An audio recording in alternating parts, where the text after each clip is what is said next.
Om Shri Paramatmane Namaha. Hari Om. Shri Gurubhyo Namaha. Hari Om. Shri Chinmaya Sadgurave Namaha. Mundakopanishad, Chapter 2, Section 2. Mantra 1. Avisannitam guhacharam nama mahatpadamatraitat samarpitam ejat pranan nimishacya yadetat janatha sadasatvarenyam param vijnanat yadvarishtham prajanam. 1. Bright, existing very close, moving in the cavity of the heart, great, and the support of all. In him is all the universe centered round. What moves, breathes, and winks knows it, which is both with form and without form, the most adorable, the highest of beings, the one beyond the understanding of creatures.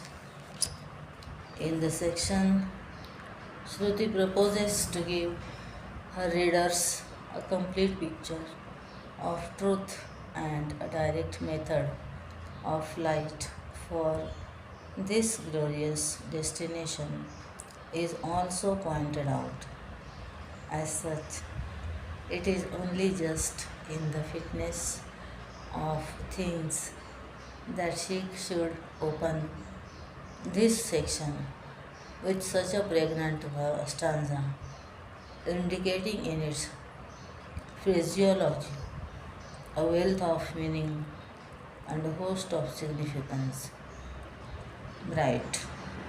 Consciousness is considered to be bright in the sense that it is the light that illumines for us our thoughts and ideas. Ordinarily, a man would say, without knowing much of philosophy, that he can see the emotions and ideas rising in him. If he could recognize them, there must be some light principle that should brighten the things seen. This light that illumines that is within is certainly the light of intelligence in the intellect.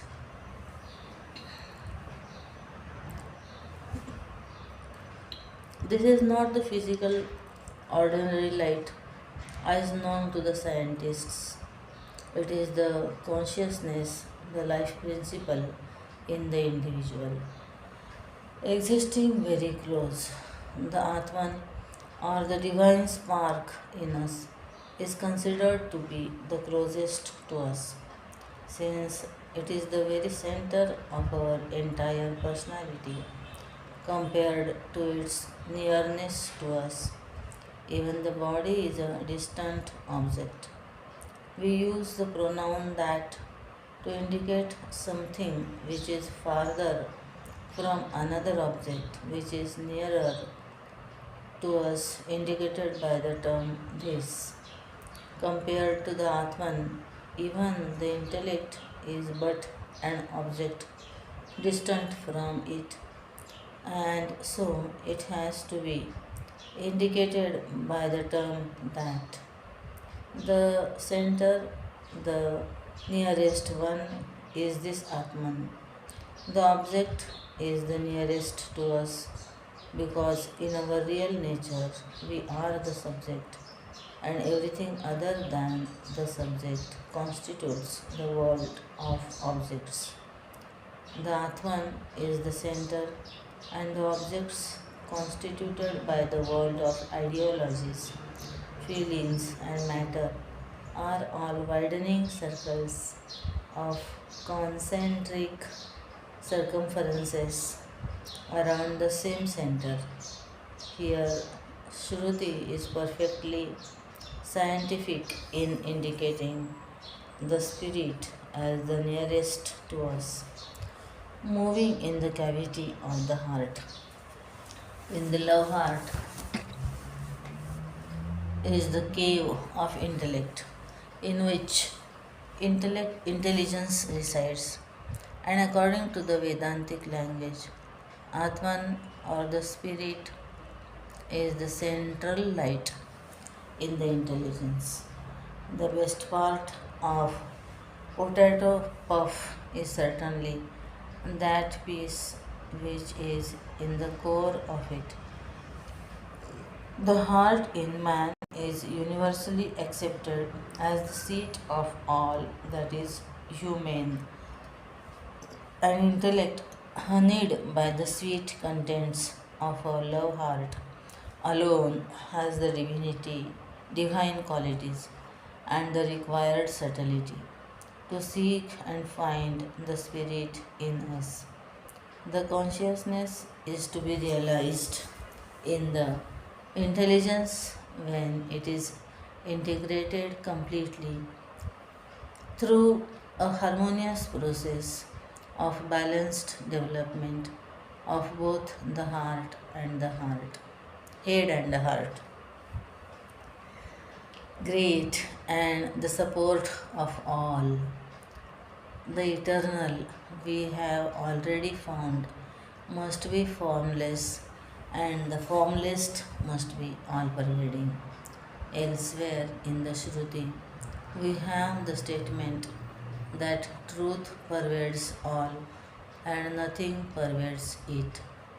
Similarly, naturally, the extent and dimensions of truth must be greater than the greatest, since it is the infinite. It is the support of all, in the sense that if consciousness is removed, nothing exists. It, if existence is removed from a table, the table should become non-existence.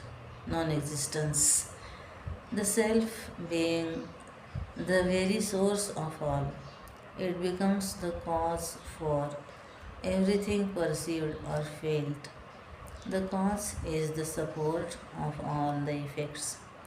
Clay is the support of clay pots. Gold is the support of all gold ornaments. Ocean is the support of all waves, ripples, foam, and bubbles in the ocean.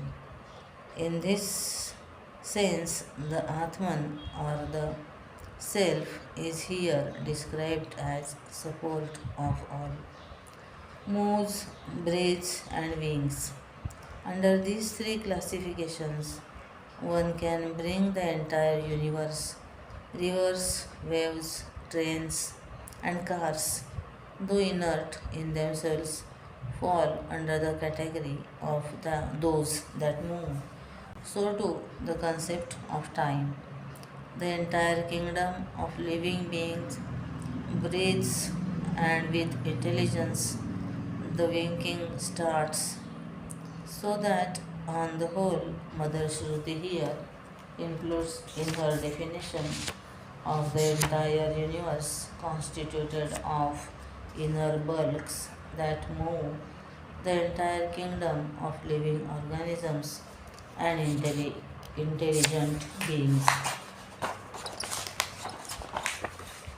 The this supreme reality is to be known not in the ordinary sense of knowing, wherein we, through the help of our sense organs, know the objects which are other than ourselves. Here, the knowing is the subject knowing itself to be the subject, which means the awareness experiencing itself. Thus, to know the truth is to experience truth to be nothing other than ourselves. This experience makes us aware that we are nothing but the truth itself. This self includes and incorporates in itself the essence behind all that has form and all that has no form, all the world of objects and the world of thoughts and ideas. Here is a subtle hint. Here is the subtle hint that mere withdrawing of our identifications with the world of objects and revealing in the inner world of our own thoughts and emotions cannot make us reach the reality. Thus, to meditate upon the form of the Lord or to repeat His glory and thereby to get into a state of blissful unawareness of the outer world is not in itself the goal. One will have to transcend even the formless world of thoughts and ideas to reach the no man's land of our eternal nature, the one beyond the understanding of creatures. This is not a statement of despair or hopelessness, nor is it a declaration that the Upanishads are merely pointing out a beautiful idealism of dreamy nothingness which is not within the scope of any man's actual experience. This is the way in which the gross mind and intellect or the idle materialists interpret this sacred expression in the scripture. This is a false and sad misunderstanding of a great truth. When the Shruti says that the spirit is beyond the intellect, she only means to say that the spirit is the subject within which is the thinker in the intellect. The instruments of thinking have no vitality of their own to think themselves without the thinker behind them. To accept that the intellect can, through its thinking, know the thinker would be an absurdity in logic and a shameful dream in philosophy. Nobody can ride on himself. In that case, the rider and the ridden are to become one and the same. It is in this sense that the Shruti declares here that the spirit is beyond the understanding of creatures because the spirit is the understanding principle behind all instruments of understanding. Second mantra.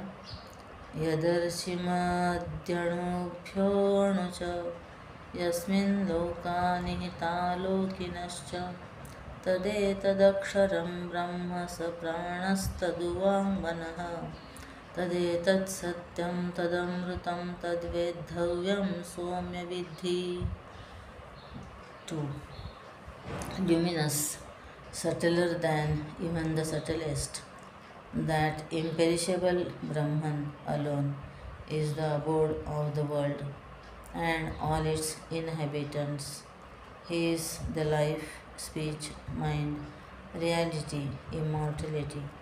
That is the mark, goal, which should be penetrated by the mind. Penetrate it, O my friend.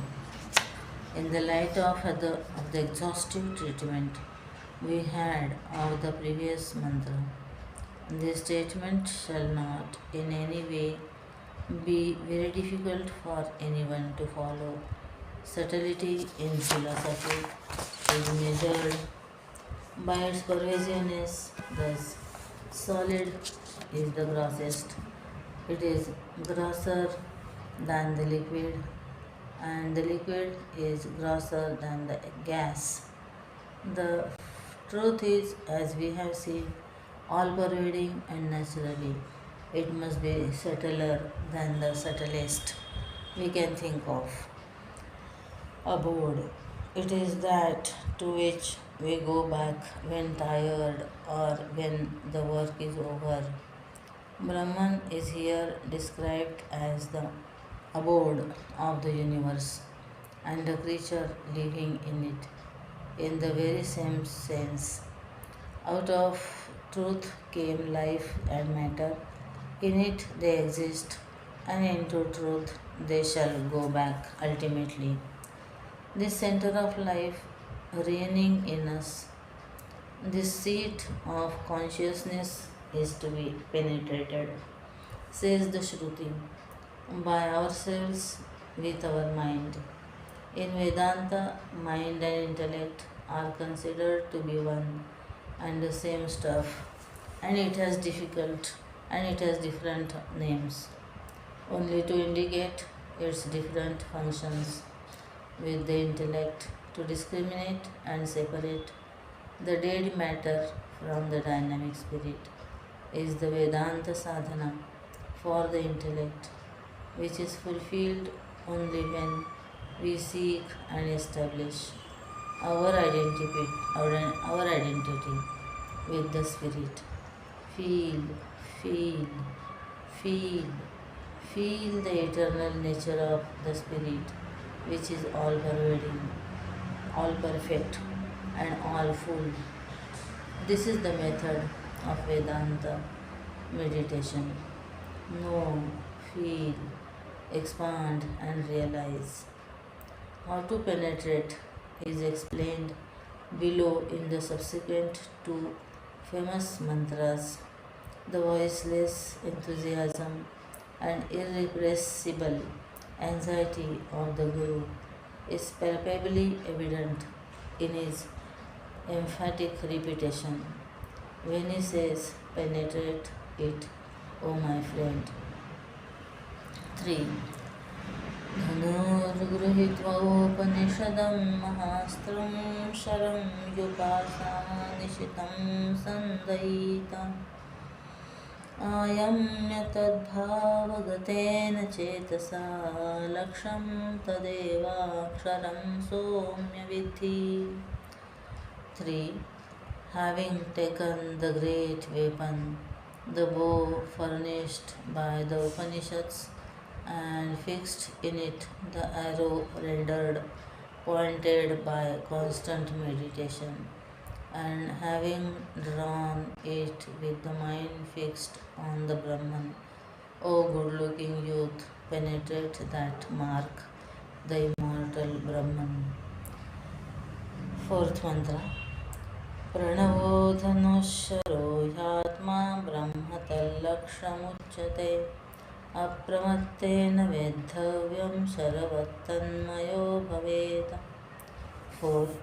The Pranava is the bow, the Atman is the arrow, and the Brahman is said to be its mark goal.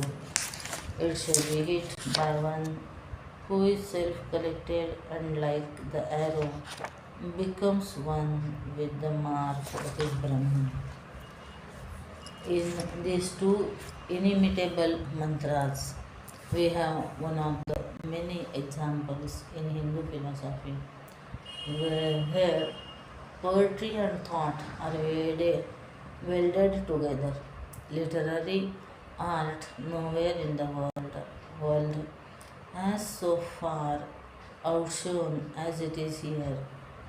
For here we have an example of exquisite rhythm, choicest words, pregnant suggestions, endless significances, and a most striking picture, all brought to work in the service of philosophy at its best. In these two mantras, we have the entire Vedantic sadhana explained to exhaustion. No wonder then we observe this stanza at the lips of every writer, in the throat of every speaker. The method of penetrating the truth center in us with our mind is the theme of these two mantras, for which no better metaphor could have been employed than that of bow and arrow. The arrow here is the chanting of Om with a knowledge of the significance of home. The arrow is the life center in the individual, the awareness in us, propelled by the motive force generated in voiceless ecstasy during the thoughtless meditation, flies to touch total awareness, the Brahman, the all pervading reality. Here, the picture is more than significant to one who contemplates over it. When the arrow is fixed to the bow and pulled towards us. Though the arrow is facing outward, the bowstring bends itself to represent the arrowhead turned towards ourselves. Thus, the Om chanting is to be done in the heart and its significances are to be meditated upon and experienced in the innermost vaults of our personality. When the string is strung to the maximum, the bowman is only to relax his firm grip on the arrow. The self and the flight of the instrument pointing through space is automatic, immediate, and instantaneous. Having reached its goal, the bull's eye, the Brahman, the Shruti, says that the individual self merges with the total self to become one with it. If the arrow is sharp and the bowman shoots it with a steady grip, the flying arrow can penetrate its goal and get itself embedded completely in the very object which it strikes. Similarly, the individual soul, which had its sense of separateness because of its wrong identifications with its matter of envelopments, loses its sense of individuality when it gets completely detached from its contacts with matter during its meditations upon the pregnant formulae Om. Once it is devoid of its preoccupations with the false, it rediscovers itself in its true native glory to be nothing other than the supreme, all pervading reality itself. That the realization at its best is the experience of oneness is nowhere so clearly and pointedly hinted at in the entire Upanishadic literature as it is in the two mantras. Apramatena Vedhavyam. To the generation of Hindu philosophers, a mere idealistic dream is not a sufficient goal in life. However great the goal may be, the practical minded Hindu always aspired to see that he could personally come to experience it. Thus, in all our philosophies, we have also detailed description of the means by which the idealistic goal can be personally experienced. Even in that narration, if details are insufficient or vague, we may again reject that philosophy. Here in this mantra, we get a wealth of detail about sadhana by which we can reach the Vedantic perfection preached. The term under annotation gives a minute but very important direction to the seekers. If the arrow trembles in the hands of the archer before it leaves the bow, to be sure the arrow must miss its aim. The more steady it is at the string, the surer it shall fly to its goal. In meditation, the more the mind is steady and undeflected, the surer it will reach its goal. Undeflected, the surer it will reach its goal. That trembling of the mind before its flight is mainly caused by its attachments with a host of sense objects in the outer world, and also because of its own vanities and thoughtless wrong identifications, identifications, renouncing and rejecting them all through the process of discriminative analysis. The seeker makes his mind steady and single pointed.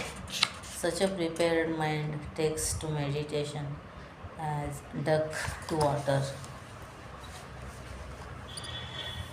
Fifth verse. यस्मिन् द्यौः पृथिवी चान्तरिक्षं मूतं मनस्सह प्राणैश्च सर्वैः तमेवैकं जानथ आत्मानं मन्या वाचो विमुञ्चथामृतस्यैष सेतुः. 5. In he in whom the heaven, the earth, and the interspace are centered, together with the mind and all life breathes, pranas, know him alone as the one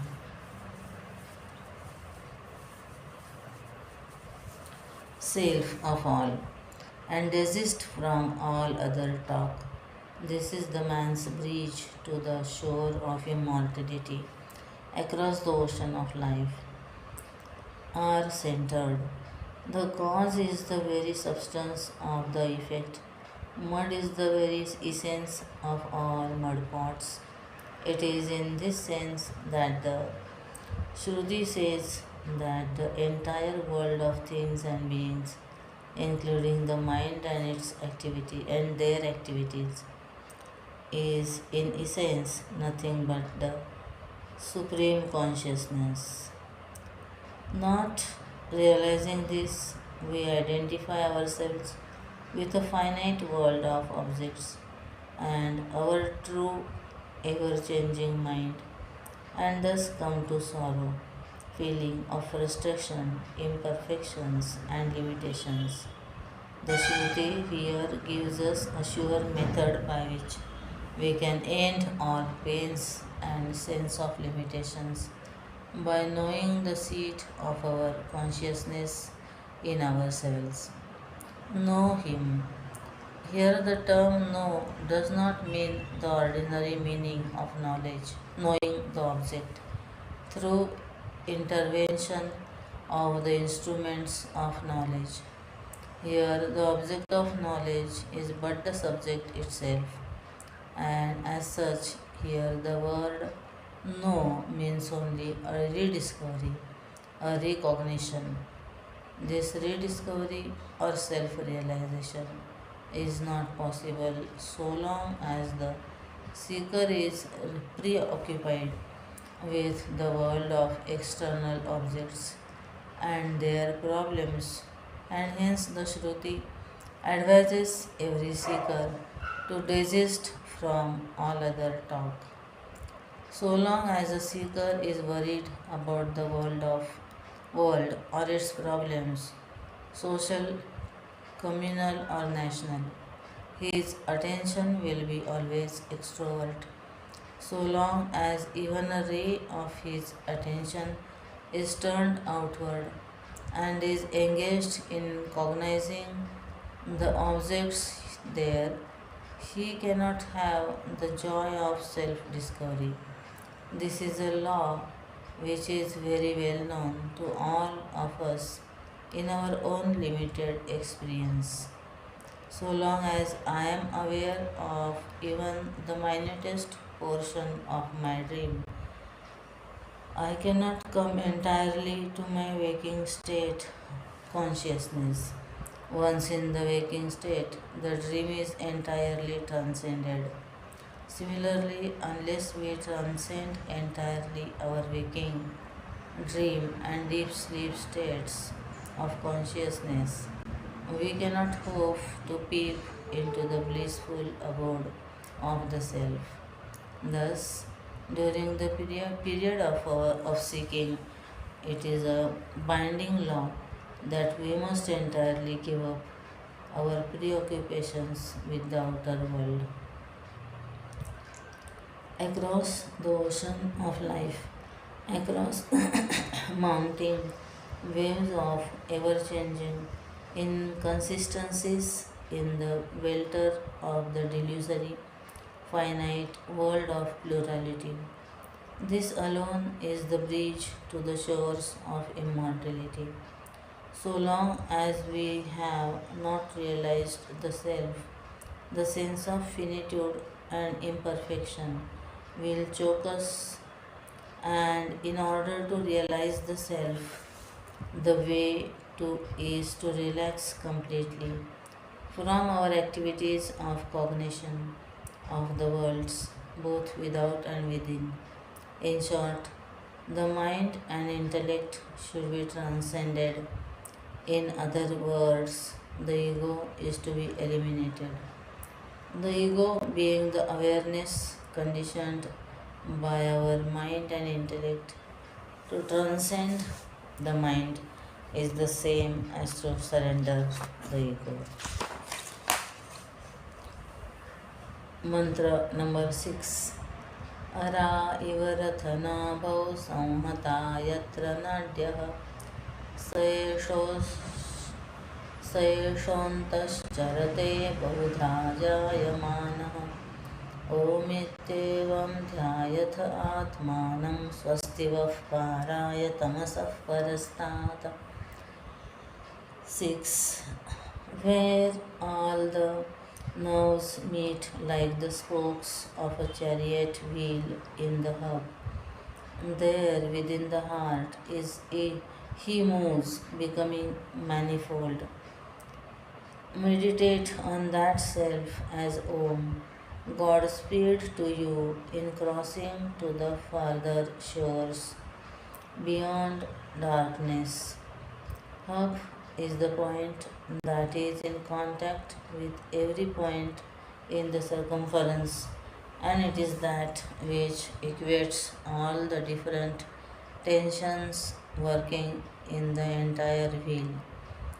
Similarly, this mantra says that in the center of love heart is the seat of pure consciousness, which is the center of life from the toe to the tip of the hair. Every part of the body is in contact with the center through the 82,000 subtle nerves called nadis in the Yoga Shastra. The medical profession need not rise in protest against this statement.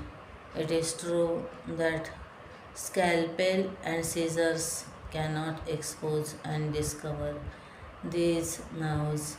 Nadis are, according to our Shastras, rays of psychic forces radiating from the center as channels of consciousness to every conceivable part of the body, controlling and directing it, and as such, no operation theatre can ever expose them. Though we all know that in man there is a mind functioning, no doctor has yet brought out even a single mind to bottle it for the vulgar crowd to gaze at. Meditate upon this hub of life in us and self as Om. How meditation on Om ultimately fulfills itself in experiencing the self is to be nothing other than the total self has been already described in the famous metaphor of the bow and arrow.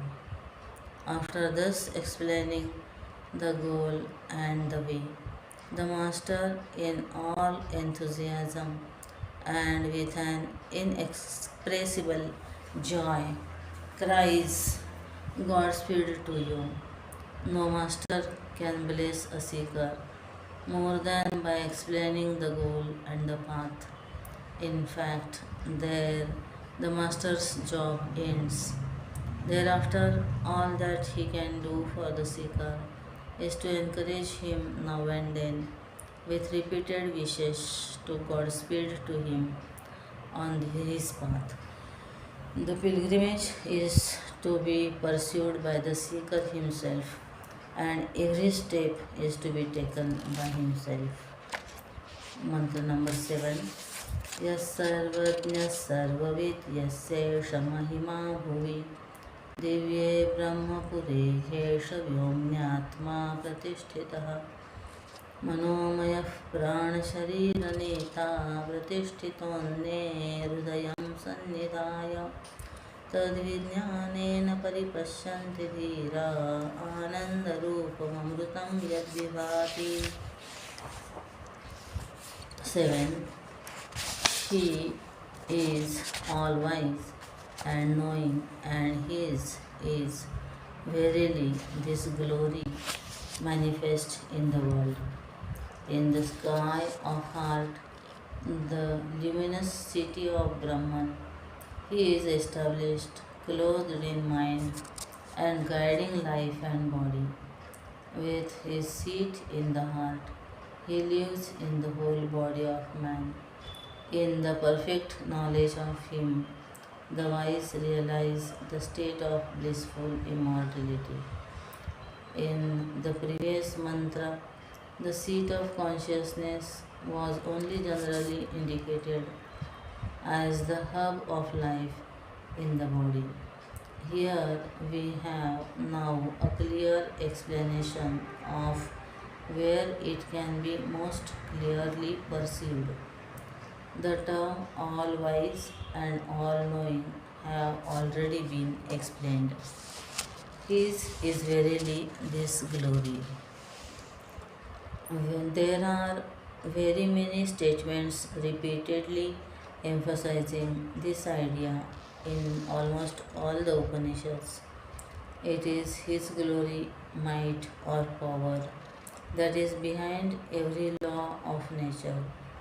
Nowhere do we find the laws of nature transgressed by nature.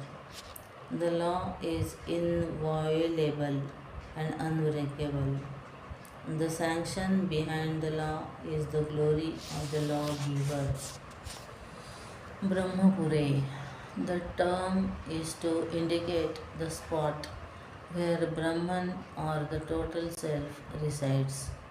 It is only figurative explanation in terms of the finite to indicate the palace of the infinite.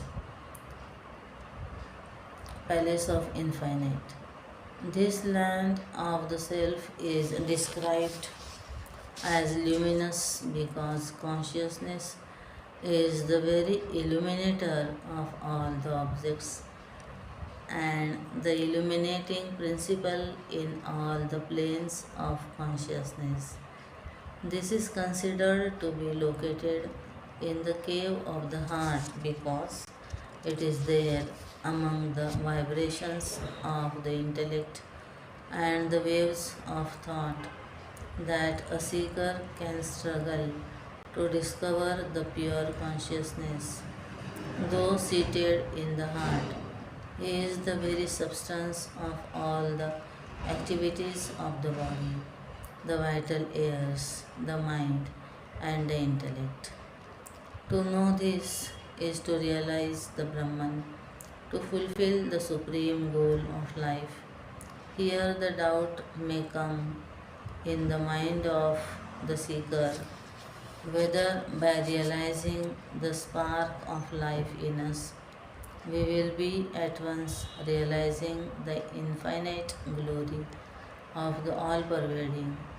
This doubt is removed by the firm assertion given here by the Shruti that by realizing the self in us, we will be realizing at once the total self. Hence, the word paripashyanti is specially used in the mantra here.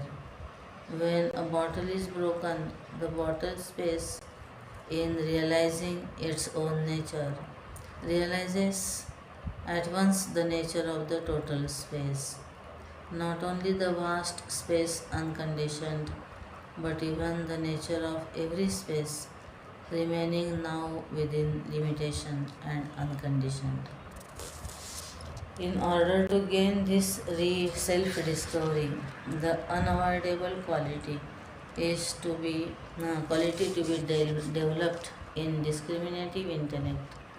And intellect, when it functions through the instrument of the heart, develops in itself the divine quality termed as discrimination. Boiled milk on cooling gathers the cream on its top. The noble heart steaming over a well lit, smokeless intellect, when allowed to cool down after a time of boiling, gathers out of its own very essence the cream of discrimination. The process of bringing discrimination to the surface is the process of Vedanta sadhana. Study of Shastras and satsangs make the heart's content boil up over the ignited intellect. When the contents cool down through meditation, discrimination creams up.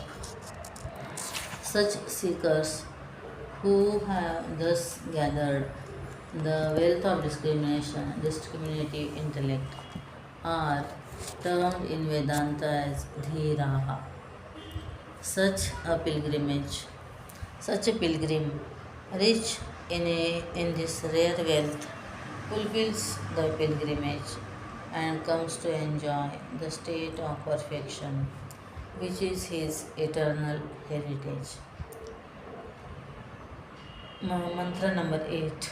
विद्यते हृदयग्रन्थिच्छिद्यन्ते सर्वसंशयाः क्षीयन्ते चास्य कर्माणि तस्मिन् दृष्टे परावरे. 8. When he is seen both in the higher and the lower, the knots of his heart becomes untied, all doubts are dispelled, and all his karmas is consumed.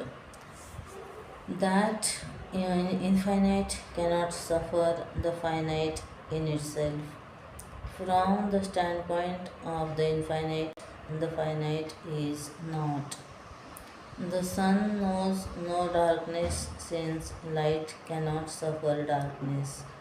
The rope knows no serpent, the post is no friend of the ghost, nor can a deluded one afford to see the post so long as he is in the delusion. He is not recognizing even a minute portion of the post. But at the end of all delusions, the post is recognized. The ghost goes out of its existence by itself. From the standpoint of the true knowledge of the post, we can certainly say that the post is the essence in both the post and the ghost being but a trick of the mind. In this sense, the pure consciousness is the essence behind the real and the unreal. Truth is the essence behind the truth and the false.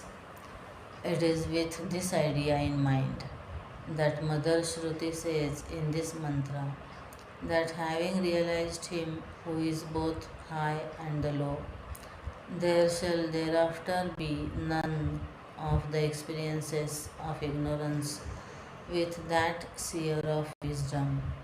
The knots of the heart, ignorance, desires and actions are broken asunder.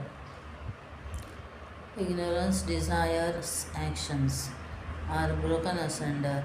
All doubts as to which is real and which is unreal, as to what is true and what is untrue, as to what is dharma and what is adharma.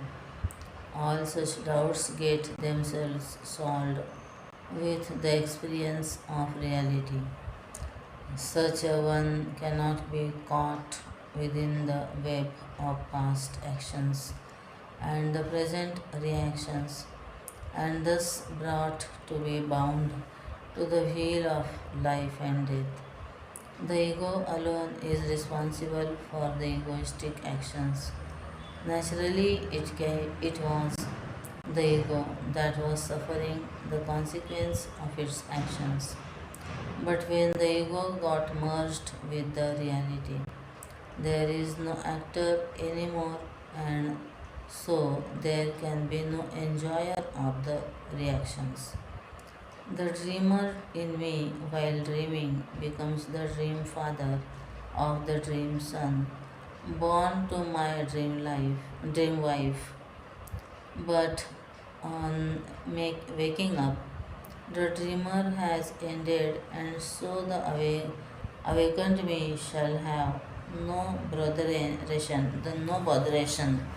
of looking after my dream wife, nor the blessedness of having been served by my dream children. Thus, on realizing our real nature to be the self, all egoism ends, and thereafter, even if that saint acts, he will not be acting with egoistic self arrogation. He thereafter is but a mute instrument of the Lord to work through. Thereafter, the seer's work is technically called in Vedanta as karma abhasa. A prophet is responsible for his actions as much as you are responsible for the murder you have committed in your dream. Mantra number 9. हिरण्मये परे कोशे विरजं ब्रह्मनिष्कलं तत्शुभ्रं ज्योतिषां ज्योतिस्तद्यदात्मविदो विदुः. 9. The stainless, indivisible Brahman, the pure, the light of all lights, is in the innermost sheath of the golden dew, the highest. That is what the knowers of the Atman know. Here we begin a 3-stanza peroration with which the Shruti is concluding this section, and naturally we have here a glorious repetition, deliberate and purposeful, for emphasizing the meaning already explained in the section. The golden sheath, the highest. We have already seen that the human personality is, for purposes of philosophical apprehension, taken to be the spirit enveloped by 5 concentric circles of matter: the food sheath, the vital air sheath, the mental sheath, the intellectual sheath, and the bliss sheath. The attempt of the seeker is to withdraw his entire attention from and his identifications with the outer layers. When a seeker has thus renounced his attachments to the body, the vital air, mind, and the intellect, spiritually he transcends them all, and this state is considered a state of negative happiness. That is, it is a state wherein there is no pain. No pain is not joy, no agitation is not peace. This bliss sheath is considered golden because it is nearest to the awareness, the seat of all consciousness. This sheath is considered the highest or the subtlest, again because it is the innermost realm which is reached while transcending both the mind and the intellect. It is in this kosha sheath that the great seeker rediscovers himself to be nothing other than the pure consciousness, the divine in him, described here as stainless. Truth is without stains, and yet we as individuals behave as sinners not because nature is sinful but because our mind and intellect are stained. If my bedroom lamp is giving out a blue light, it is not because electricity in my home is blue. It must be because of the color of the bulb. The life force that runs through every name and form is one and the same, but according our mind to modify its constitution through a process of diligent self discipline and right understanding. Even the worst of us can, from that moment onwards, become best of men. The sun is stainless. The reflected sun in the mirror may have stains which are sure to be stains on the surface of the mirror. Even in an age where we have not even a single saint anywhere, and in an age of criminality, the Supreme Lord is perfectly stainless.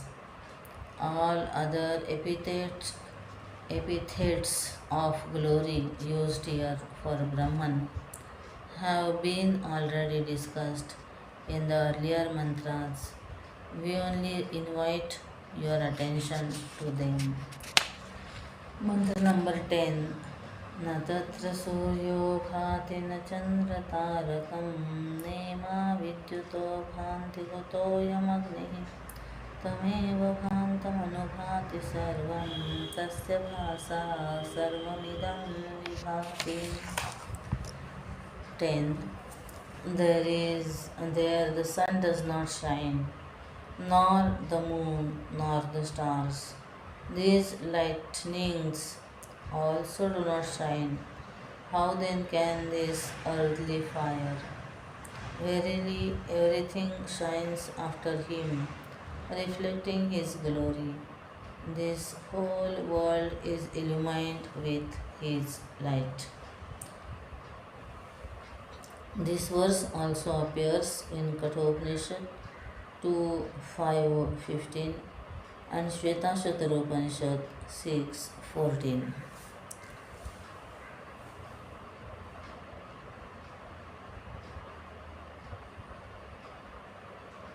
No ritualism of a Hindu is concluded without chanting at least once this glorious stanza of our scripture. It is generally chanted soon after the offering of camphor flame in the arati, when the devotee has, in an extremely worshipful attitude, shown a tiny speck of a flame to the Lord as light. The great declaration of the rishis comes to the reminded of the glorious seat of all illuminations, and he sings the great song of realization of the above mantra. There in the heart center, wherein this is not because in the realm of the Atman there are some lightless gases like carbon dioxide that put out even the sun. The statement is made in the sense in which we would say that a lighted match shines not in the midday sun in Madras, compared with the brilliance of the midday sun in a tropical country. In summer, the tiny illumination of a matchstick flame deems itself insignificant. Similarly, compared with the Atman, the all illuminating principle, even the sun, the light giver in the world itself, cannot shine, does not shine. If not the sun, probably the moon or the stars may have some illumination. Even this is denied by the Shruti, and this is but natural. When even the sun does not shine, how can lesser light or the borrowed light of the sun shine at all? Again, if to the Lord, hence the question here, how holiness in the physical sense, the statement is applicable to the whole process of knowing. All objects become available to our knowledge when we live by the light of the Atman, when once the life center has rolled out of an individual body, that individual can no longer gain any more knowledge of the outer world of objects or the inner world of feelings and thoughts. Mantra number 11. ब्रह्मैवेदममृतं पुरस्ताद् ब्रह्म पश्चात् ब्रह्म दक्षिणश्चोत्तरेण अधश्चोर्ध्वं च प्रसृतं ब्रह्मैवेदं विश्वमिदं वरिष्ठम्. 11. Verily, all this is the immortal Brahman. He is everywhere, above, below, in front, at the back, on the right, on the left. All this world is indeed the Supreme Brahman. Concluding the section, the Mother Shruti here says, in her inimitable language, that the ultimate cause for this world of objects, feelings, and thoughts is the Brahman alone. In a mud pot, mud is on the top, mud is below, again is on the right, and mud is on the left. In short, the pot is nothing but mud. From mud it came, in mud it stays, into mud it goes back on being destroyed. Mud is the cause and its effect. The pot can be nothing but mud. Similarly here, Brahman, the cause of the world, is said to be the all-pervading, homogeneous truth in all the perceived things of the world. End of chapter 2, section 2. Chapter 3, section 1. Mantra 1. द्वा सुपर्णा सयुजा सखाया समानं वृक्षं परिषस्वजाते तयोरन्यः पिप्पलं नश्नन्नन्यो अभिचाकशीति. स्वाद्वत्ति अनश्नन्नन्यो अभिचाकशीति. 1. Two birds bound to each other in close friendship perch on the self-same tree. One of them eats the fruits of the tree with relish while the other just looks on without eating. This is one of the famous mantra in the entire Upanishads, and at the same time it is most controversial. It is controversial because very few Panditas actually understand the exact significance of the term Jivatman and Paramatman. This famous metaphor of the two birds sitting upon the same tree, one eating and the other only witnessing, is one of the best examples where philosophy has married poetry to bring out a child of perfection in this statement. The two words mentioned here as the self-same tree are the ego and the divine spark of life in us. The limited ego center identifying itself with the mind and the body comes to believe that it is the sufferer and the enjoyer. Thus, the ego suffers the joys and sorrows of life. The ego has all appointments and disappointments of life. All successes and failures belong to the ego and not to the Atman. The divine spark of life neither performs any action nor has the vanity that it is the enjoyer or the sufferer. Taking another obvious example, let us try to understand this. The sun in the sky never trembles. It knows no movement, but the reflection of the sun in the mirror is shaky. Similarly, the agitations in the mind cause the sense of agitation in the ego. The ego being awareness reflecting itself in the pool of moving thoughts. We, identifying ourselves with the ego center, delude ourselves to be agitated. When the ego reflection formed in the mind is agitated, this agitation in the ego reflection again is caused by the agitations in the very thought flow. The two words, the real I and the false I, live in one and the same tree, the body.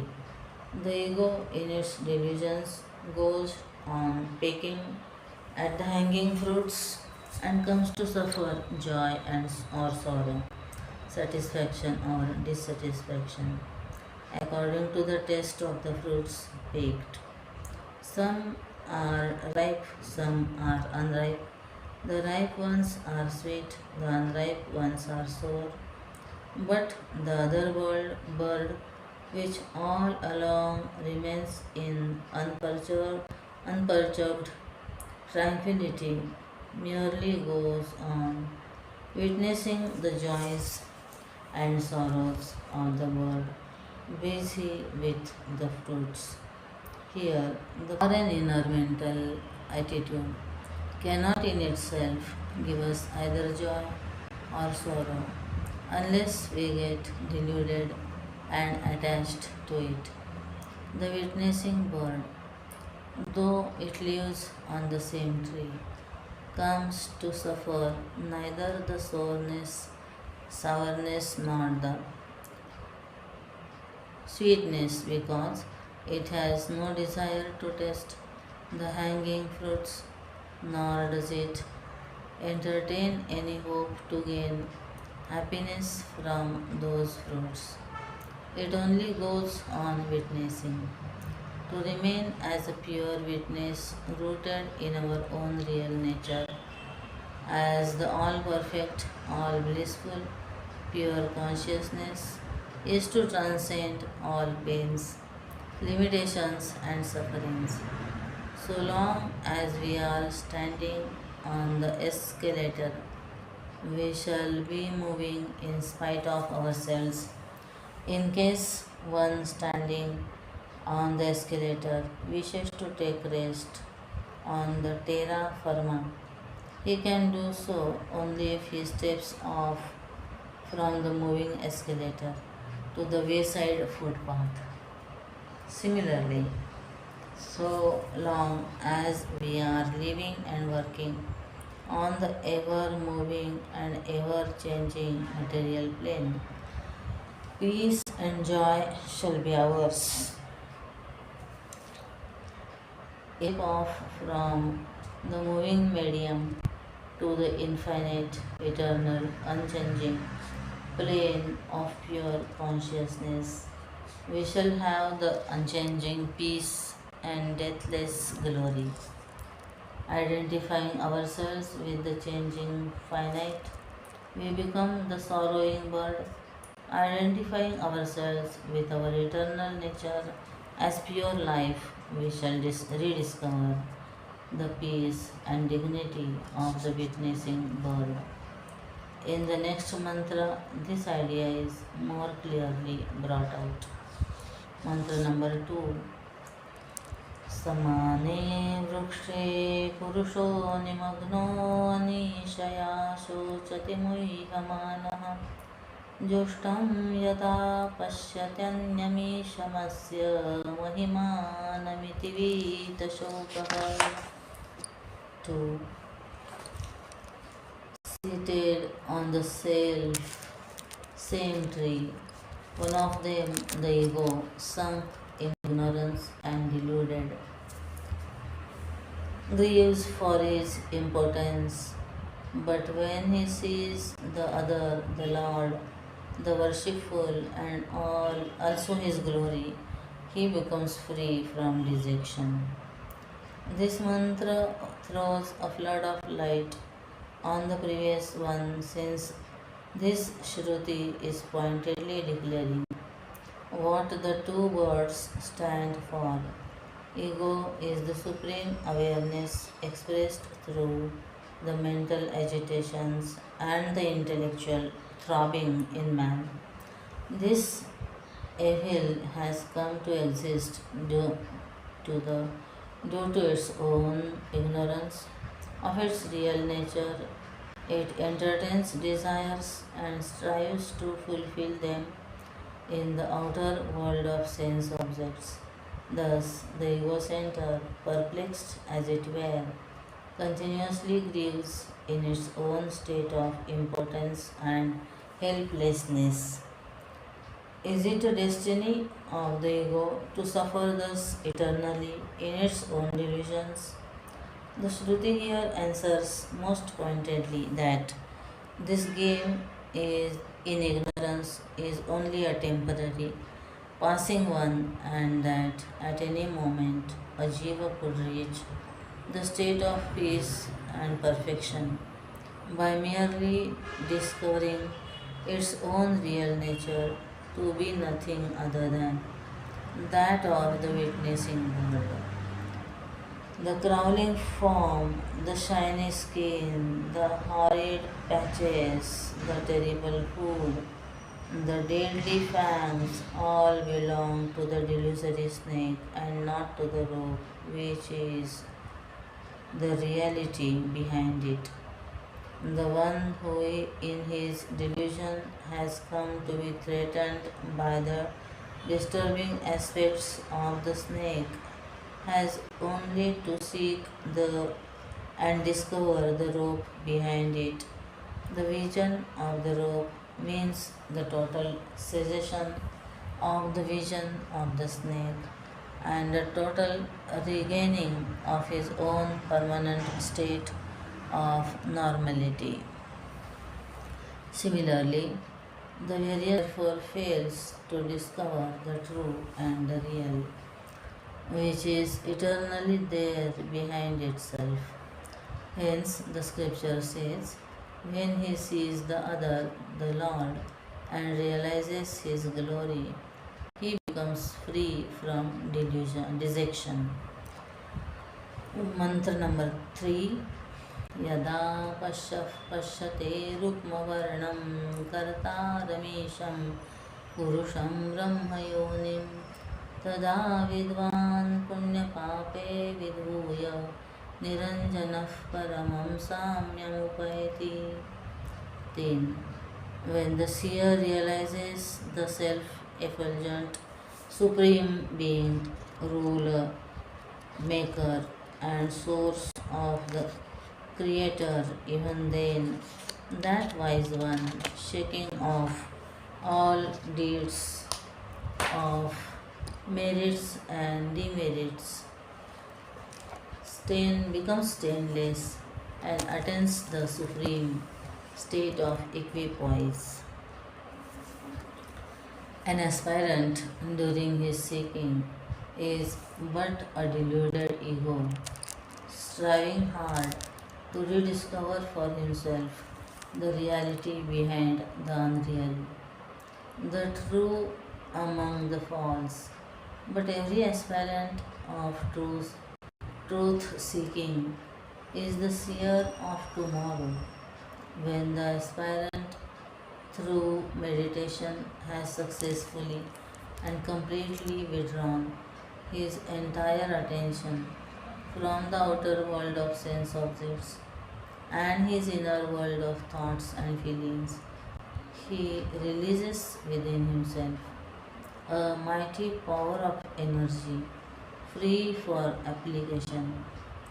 It is the job of the seeker to make use of this newly generated energy in discovering the very bowels of truth and that lie within himself, on redeeming himself from his preoccupation with the world, both without and within.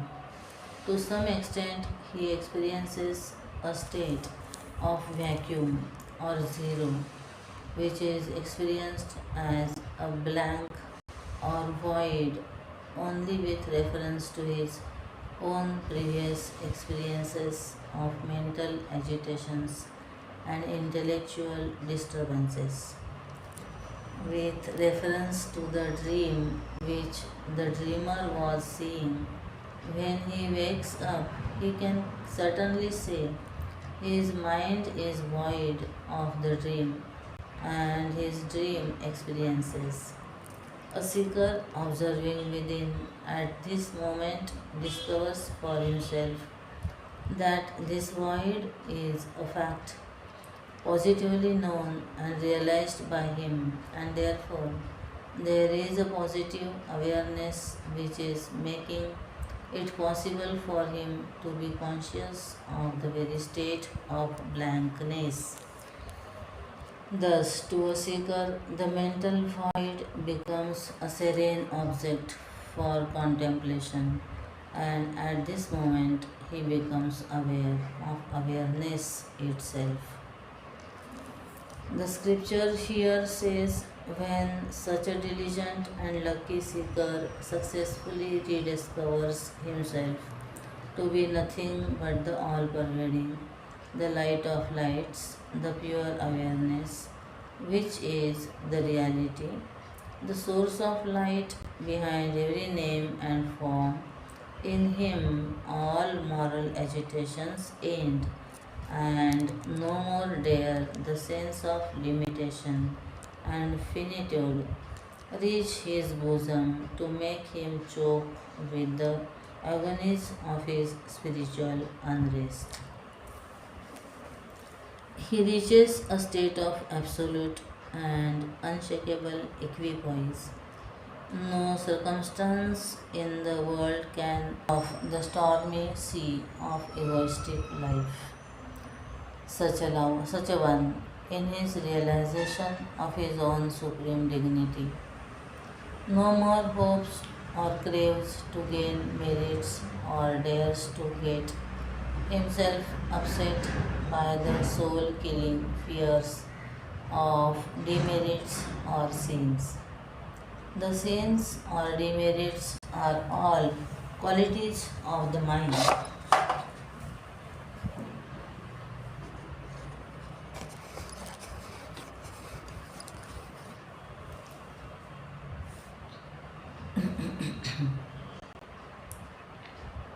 They are the toys of man in his evolutionary childhood.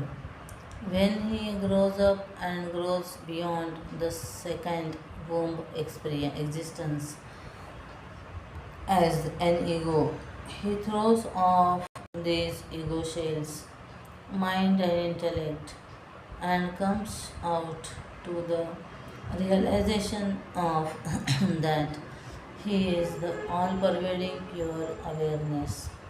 Such a one alone is the Dvija, the twice born, or Brahmana. The first birth of a god is in the form of a man from his own mother's womb, but the growth is not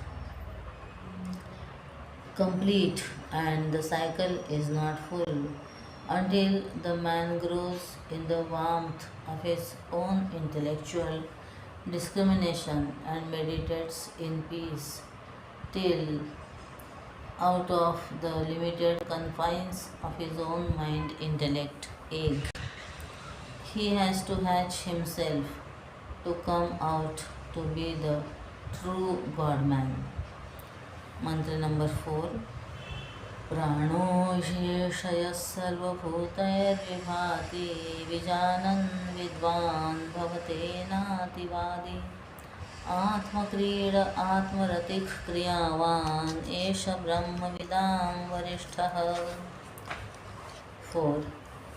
Knowing him, the prana, revealing in all beings, the wise man stops all his blabberings, sporting in self, delighted in self, and doing acts enjoined. This man is the best of those who knows the Brahman. He who is prana, prana is here used as the total prana, which in Vedanta is called Sutratma, which is the God principle or Ishvar. On realizing the pure consciousness, the seer at once realizes that it is in truth the creator, the maintainer and annihilator of the entire world of finite objects and feelings. Knowing thus, a fulfilled seeker no more blabbers, no more wastes his thoughts on things infinite. He has no more any interest in a world of earning and hoarding, competing and gaining, striving and suffering, gathering and spending. After having awakened from a dream, the awakened one does not any more continue earning and spending for maintenance of his dream wife and dream children. Although while the dream lasted, the dreamer in him might have honestly sweated in the dream world to earn the dream money to fulfill his dream duty towards his dream wife and dream children. Thus, when a seer in his supreme wisdom realizes his own self and gets thus fully awakened from the dream world, he stops blabbering. Thereafter, to him, nothing is of as much importance as the self and its glory. Thereafter, his only occupation would be to sport in the self, krida, sport, and rati, delight, two words of almost the same meaning in Sanskrit, and yet they have a very subtle difference in the texture of their meaning. The word krida is used when the joy gained by us is due to our coming in contact with things in the outside world, and rati is joy gained by us in ourselves without the interference of any object or objects outside. The seer, having realized in himself his true nature, has thereafter only one occupation, the experience is to experience his godhood within himself and to observe the tranquil play of the self in all the names and forms around and about him.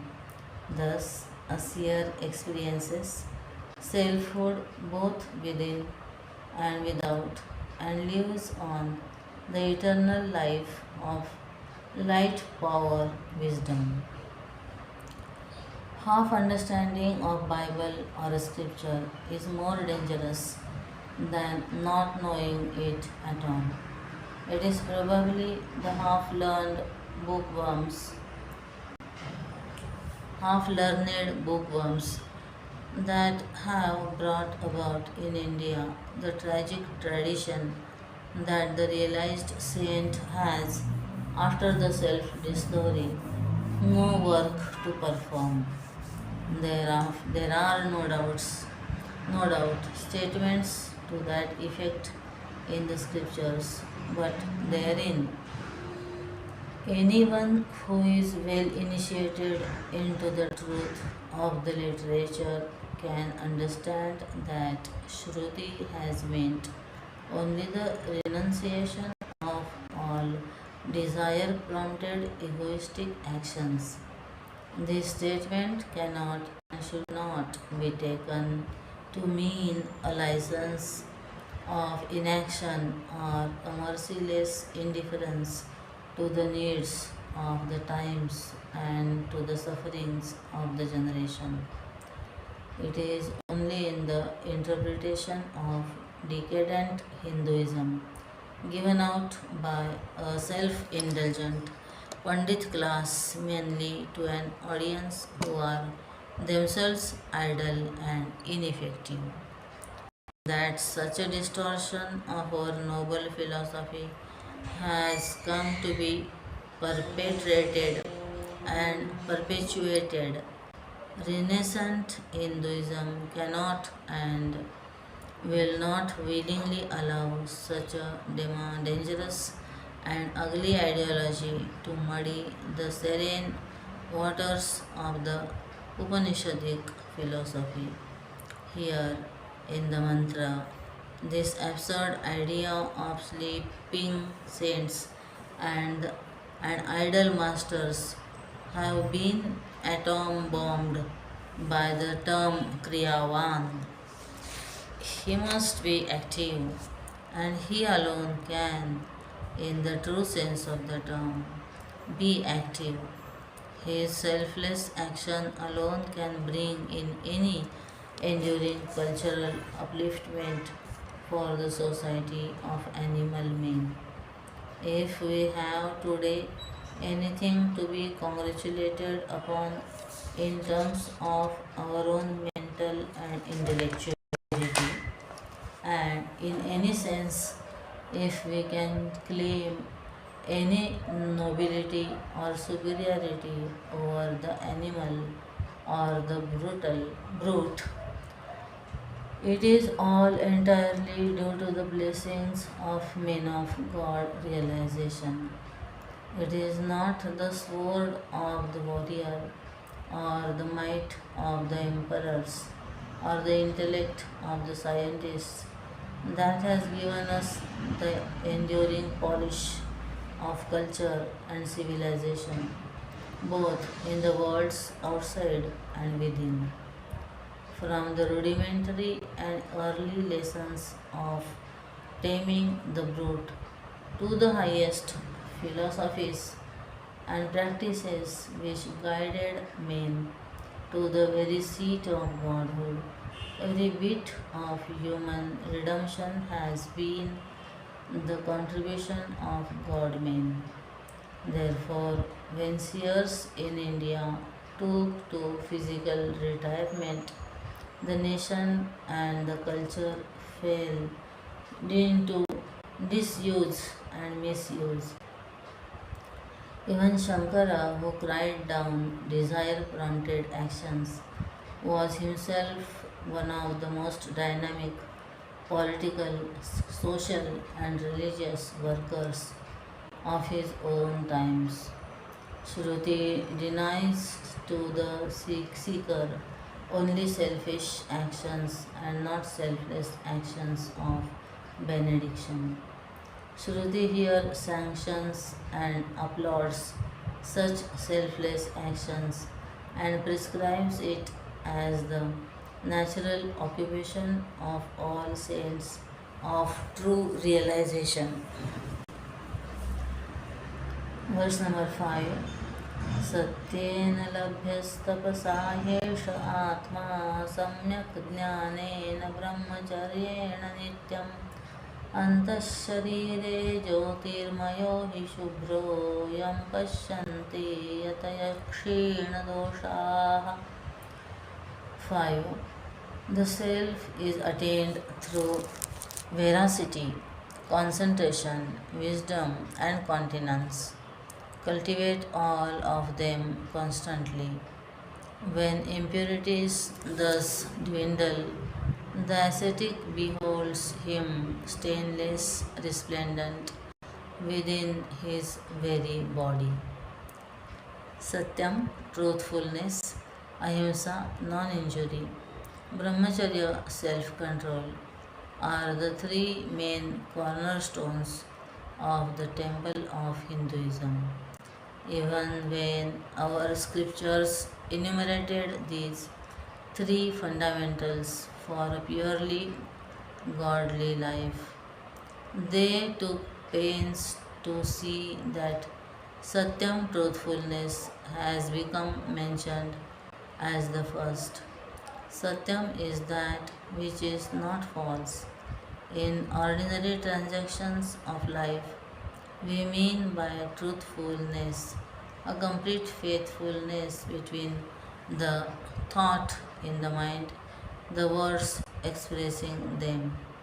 If, for example, we are thinking that a thing is bad and we say that it is good, we have committed an adultery of conscience, and in this instance we are said to be false or untrue. But in the spiritual sense of the term, Satyam should play in the field of the intellect. When the external impressions of the world gathered by the mind are filtered through the intellect, the thinking principle in man, they come to certain judgments and thus evaluate the mind's main and institutions, events, and incidents. Having thus come to a discriminating judgment, if he were to compromise himself, his thoughts and actions, and thereby come to think or act against his own intellectual convictions, he will be doing spiritually a great falsehood. Thus, when one is convinced of the God theory, of the divine nature of the self, of the oneself, through observation, analysis, study, and self-thinking, to act thereafter in terms of animal thoughts and undivine emotions, is to commit a rape of the soul, which is sinful, criminally, inexcusable in a spiritual seeker. It is in this sense we have here in this mantra the word Satyam used. Tapas is brooding thought. This is not the unintelligent gross tapas of the body, which is to some extent good to a certain type of men in teaching them self control, both of body and mind.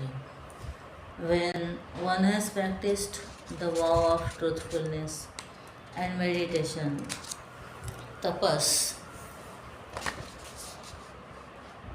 one becomes more and more fit to delve into the secret caves of the scriptures and understand the real import of the mantras.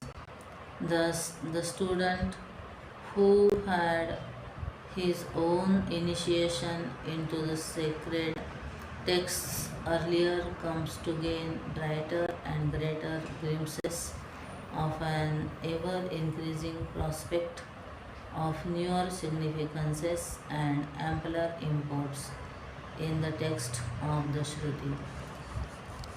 Truthfulness, meditation, and intense study of the scriptures are all possible only when the individual has taken unto himself the principle of brahmacharya in life. In the name of brahmacharya, misguided aspirants have often wrecked their lives. Brahmacharya, in all its completeness, both in body and mind, is practiced successfully only by full time seekers and perfected masters. All the others have their own limitations. Thus, to a householder, perfect brahmacharya is to live in self control, indulging not more than 3 times a month.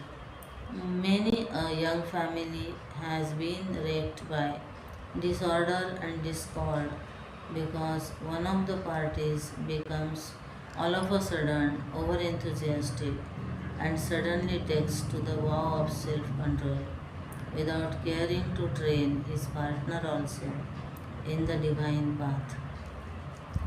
Again, a sudden and rash embrace of brahmacharya has its own psychological and physical repercussions. Unless the mind and body are slowly trained to this great task, instead of their flowering forth into greater powers, they succumb and die away to perish. Truthfulness and meditation, exhaustive study, and continence must all be practiced continuously all the life through. These are not rules for seasonal enthusiasms. When continuously thus practiced for a long period, the individual gains thereby more and more poise of personality and develops his powers of understanding and application. These powers are termed in Hinduism as Antakarana Shuddhi. Our capacities, mental and intellectual, are at present ineffectual because of their grossness, and the denseness of the mind is directly proportional to the amount of animalism in us.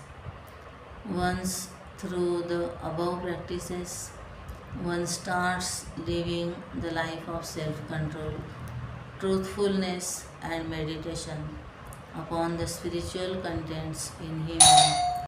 The animalism slowly dies away. And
साबण जो होतो ते काढताना त्याला आणखी धान्यांचं वास होऊन powder कमी आणि जास्त पाणी घालायचं असेल तर 4 वेळा कारण असं पावडरचा वास होतो साबणाचा काय काय ते 4-5 वेळा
becomes purified. Kshina dosha, Kshina doshaha, his mind and intellect become more and more subtle and therefore capable of greater awareness, and ultimately he comes to realize the seat of all awareness within himself. Mantra number 6. Satyameva jayate nandrutam satyena pantha vitato devayanah येना क्रमन्त्रुषयो याप्तकामा यत्र तत्सत्यस्य परमं निधानम्. 6. Truth alone wins, not untruth. By truth is laid out the path divine along which the seers, free from desires, ascend to the supreme abode of truth. The necessity for truthfulness, as explained in the above stanza, can never be overemphasized in spiritual life, and hence Mother Shruti, noted ever for her brevity and economy in expression, is again dedicating yet another stanza to bring home to us the importance of this intellectual honesty born of heroism. Very pertinently, Shankar in his commentary says that as the mantra stands, though we read, truth alone wins, not falsehood, the scripture means that truth alone wins and not the untruth.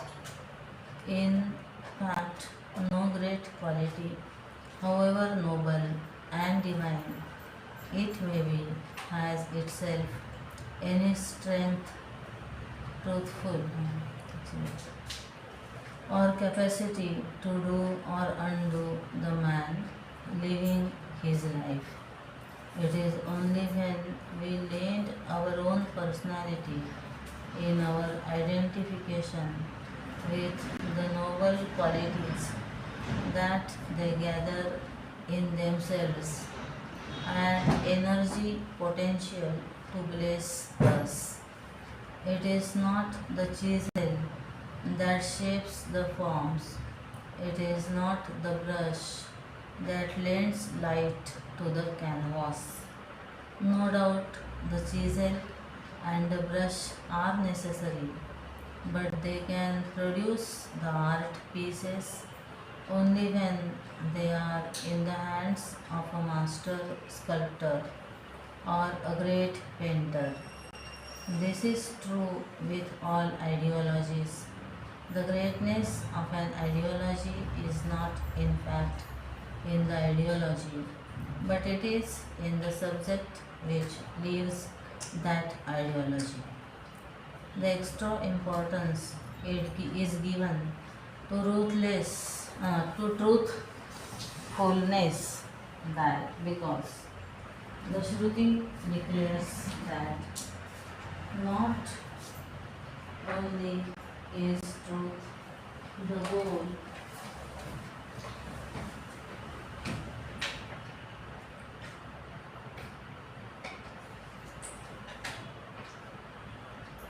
and truthfulness the path, but the very path is laid with slabs of truthfulness. A consistent way of laying on the values of intellectual truthfulness, says Shankar, widens the path and makes it an easy, grand trunk road to spiritual success.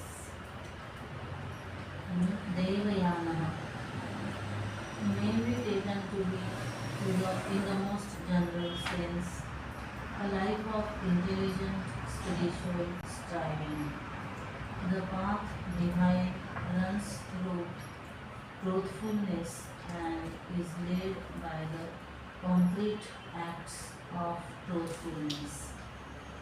Technically, however, Devayana is the path which stands in contrast with the other technical name given to the other path by which the ego centers pass after death, the Pitruyana or the path of the mains.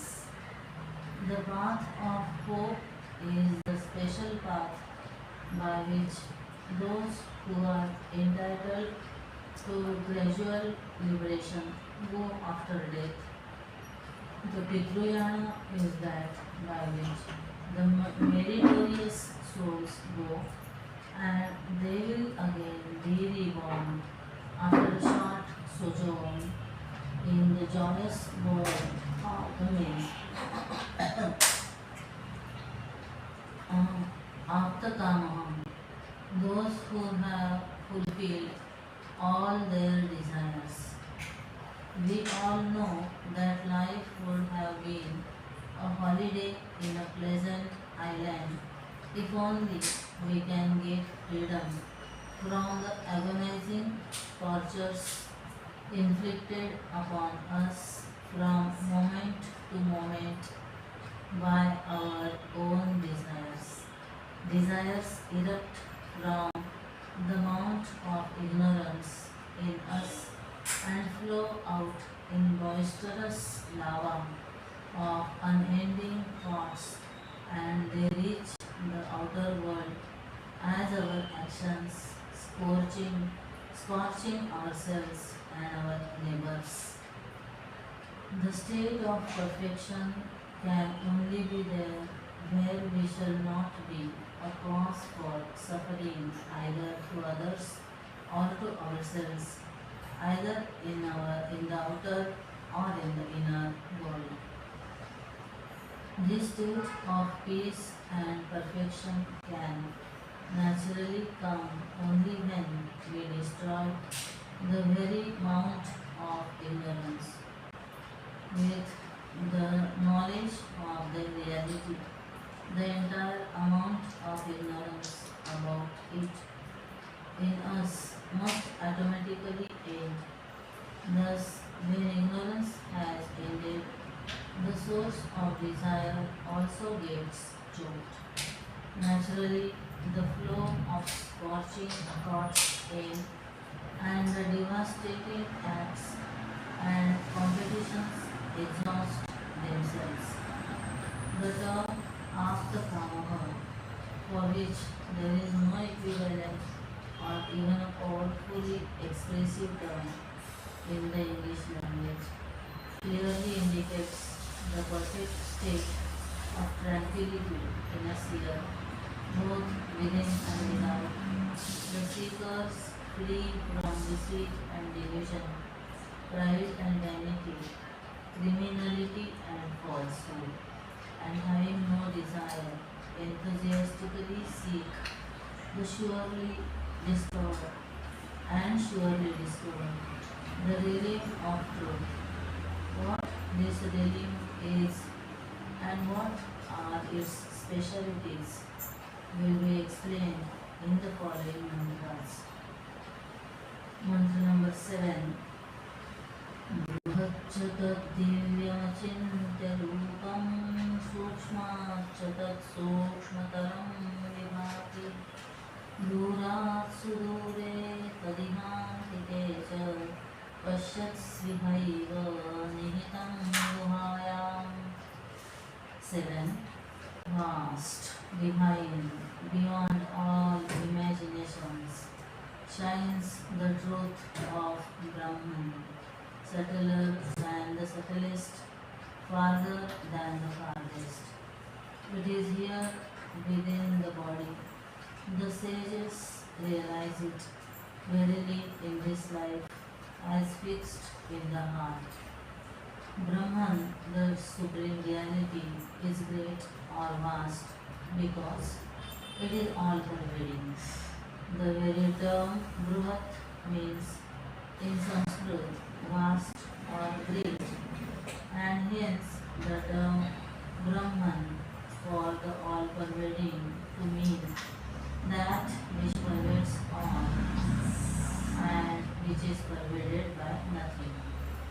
Here, the reader is warned that since explanations of many of these terms have already been given in all details in our earlier discussions, we shall only hint here at the significance of these terms. Those who are doubtful of the full import are requested to refer back. Divyam and Achinta Rupam, self-luminous and inconceivable or unknowable. The spark of life in us is certainly the illuminating principle behind our sense organs and our mind and intellect.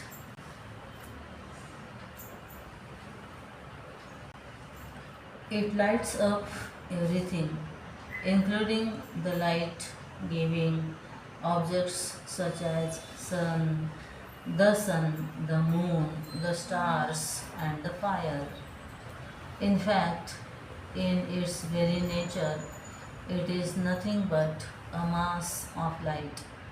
Not light in the ordinary sense in which we know it, but as Sri Ramakrishna Paramahams would say, light without its physical properties and known qualities.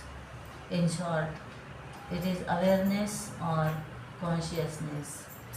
If truth be awareness, it is evident how our intellect cannot understand the awareness behind it.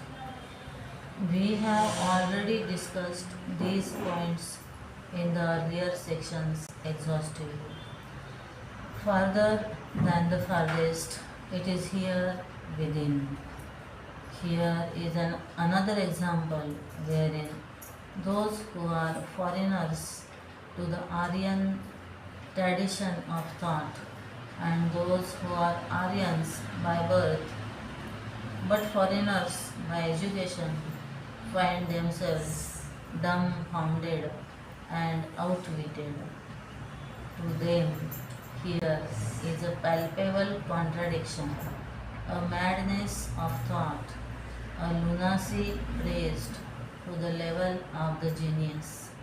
Or else, they argue, how can any great saint or seer dare define anything in the world as to be located at one and the same period of time, at once at the farthest point and also at the nearest.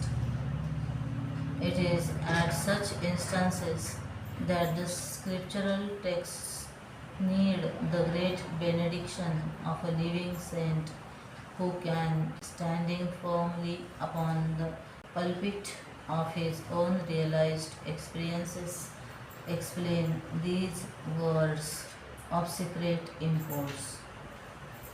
In fact, there is no contradiction here. Mother Shruti is here trying to find an expression to express the unfathomable, vast, and all pervading. Naturally, she has to say that pure awareness or consciousness is a circle whose center is everywhere.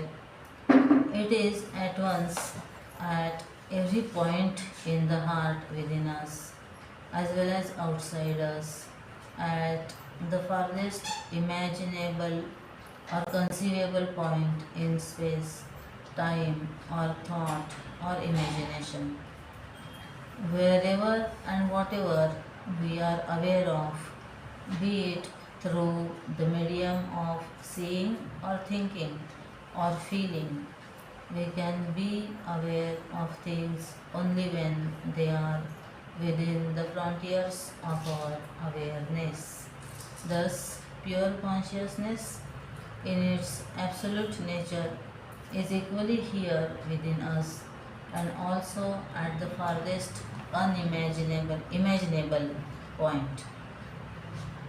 The truth be thus such a vast, unimaginable, and inconceivable one, at once here, there, and everywhere.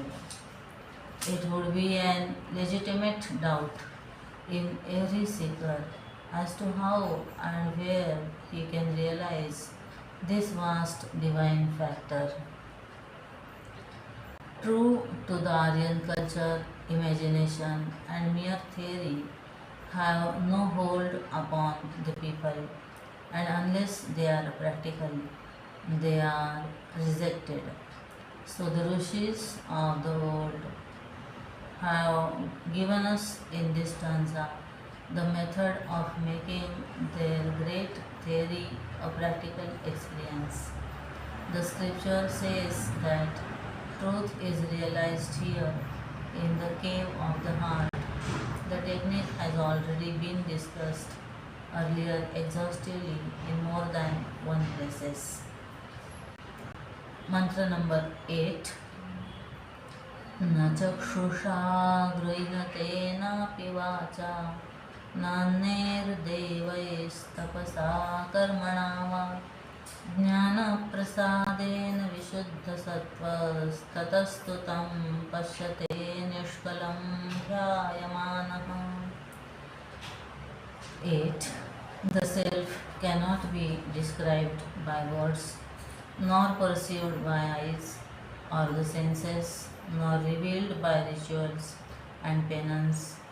When the understanding becomes calm and refined, then alone in meditation one realizes him, the Absolute. Words are symbols of experiences lived by the mind, and so words cannot express deeper experiences or trans-mind joys. Even when experiences are rather intimate or deep, words fail.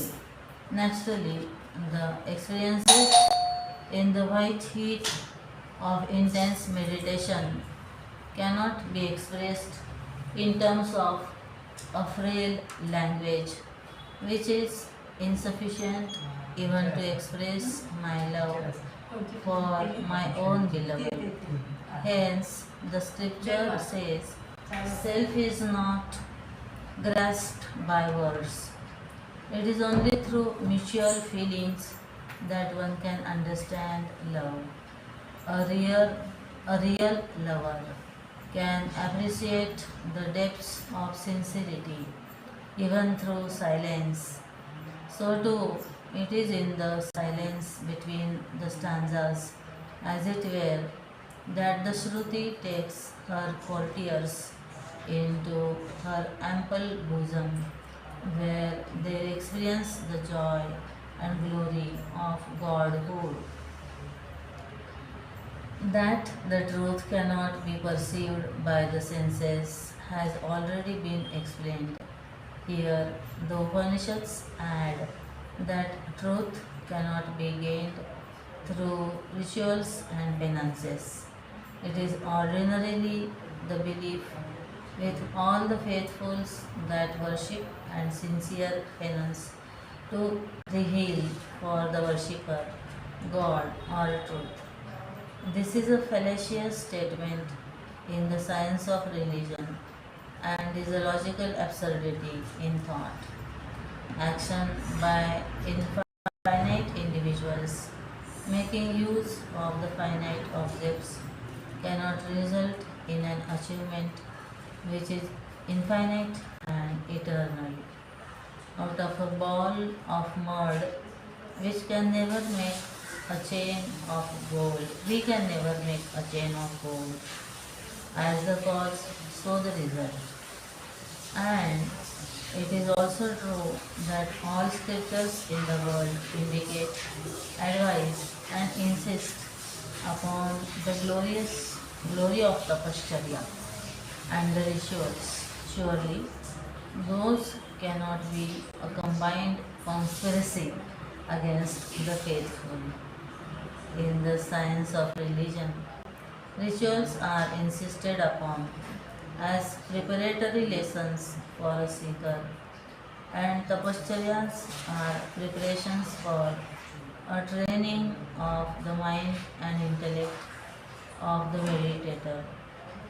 When one has practiced for a sufficiently long worship, etc., and has undergone a certain amount of intelligent tapascharya, one becomes tranquil in his inner life and gains a certain amount of single pointedness of application and intellect.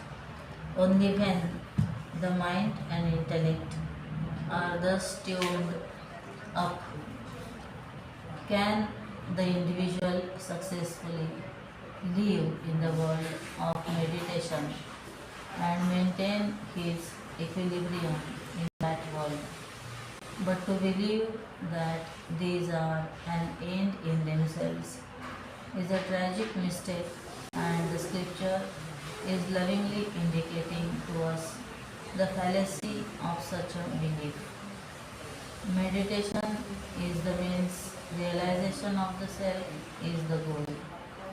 And between meditation and self realization, there is no relationship as cause and effect.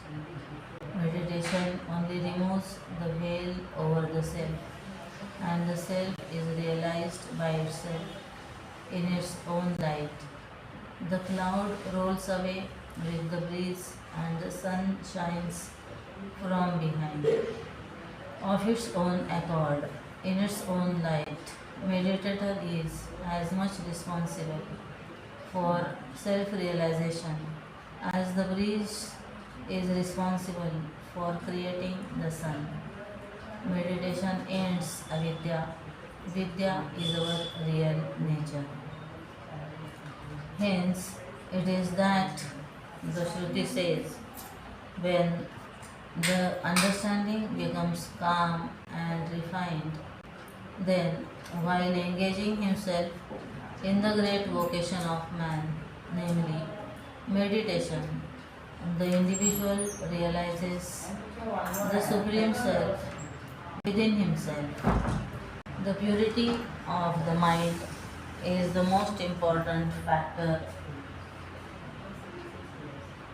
for this great achievement, and hence the emphasis on Vishuddha Sattva during the endless pilgrimage of each individual during his travel through the wound of time, space, and causality, confusion in the lower equipments such as inert stones, living vegetables, moving animals, and thinking man, he, the seeker, has gained in his inner compositions thick layers of animalism and instincts to rub them off, and to purify the antakaran is the process of spiritualism.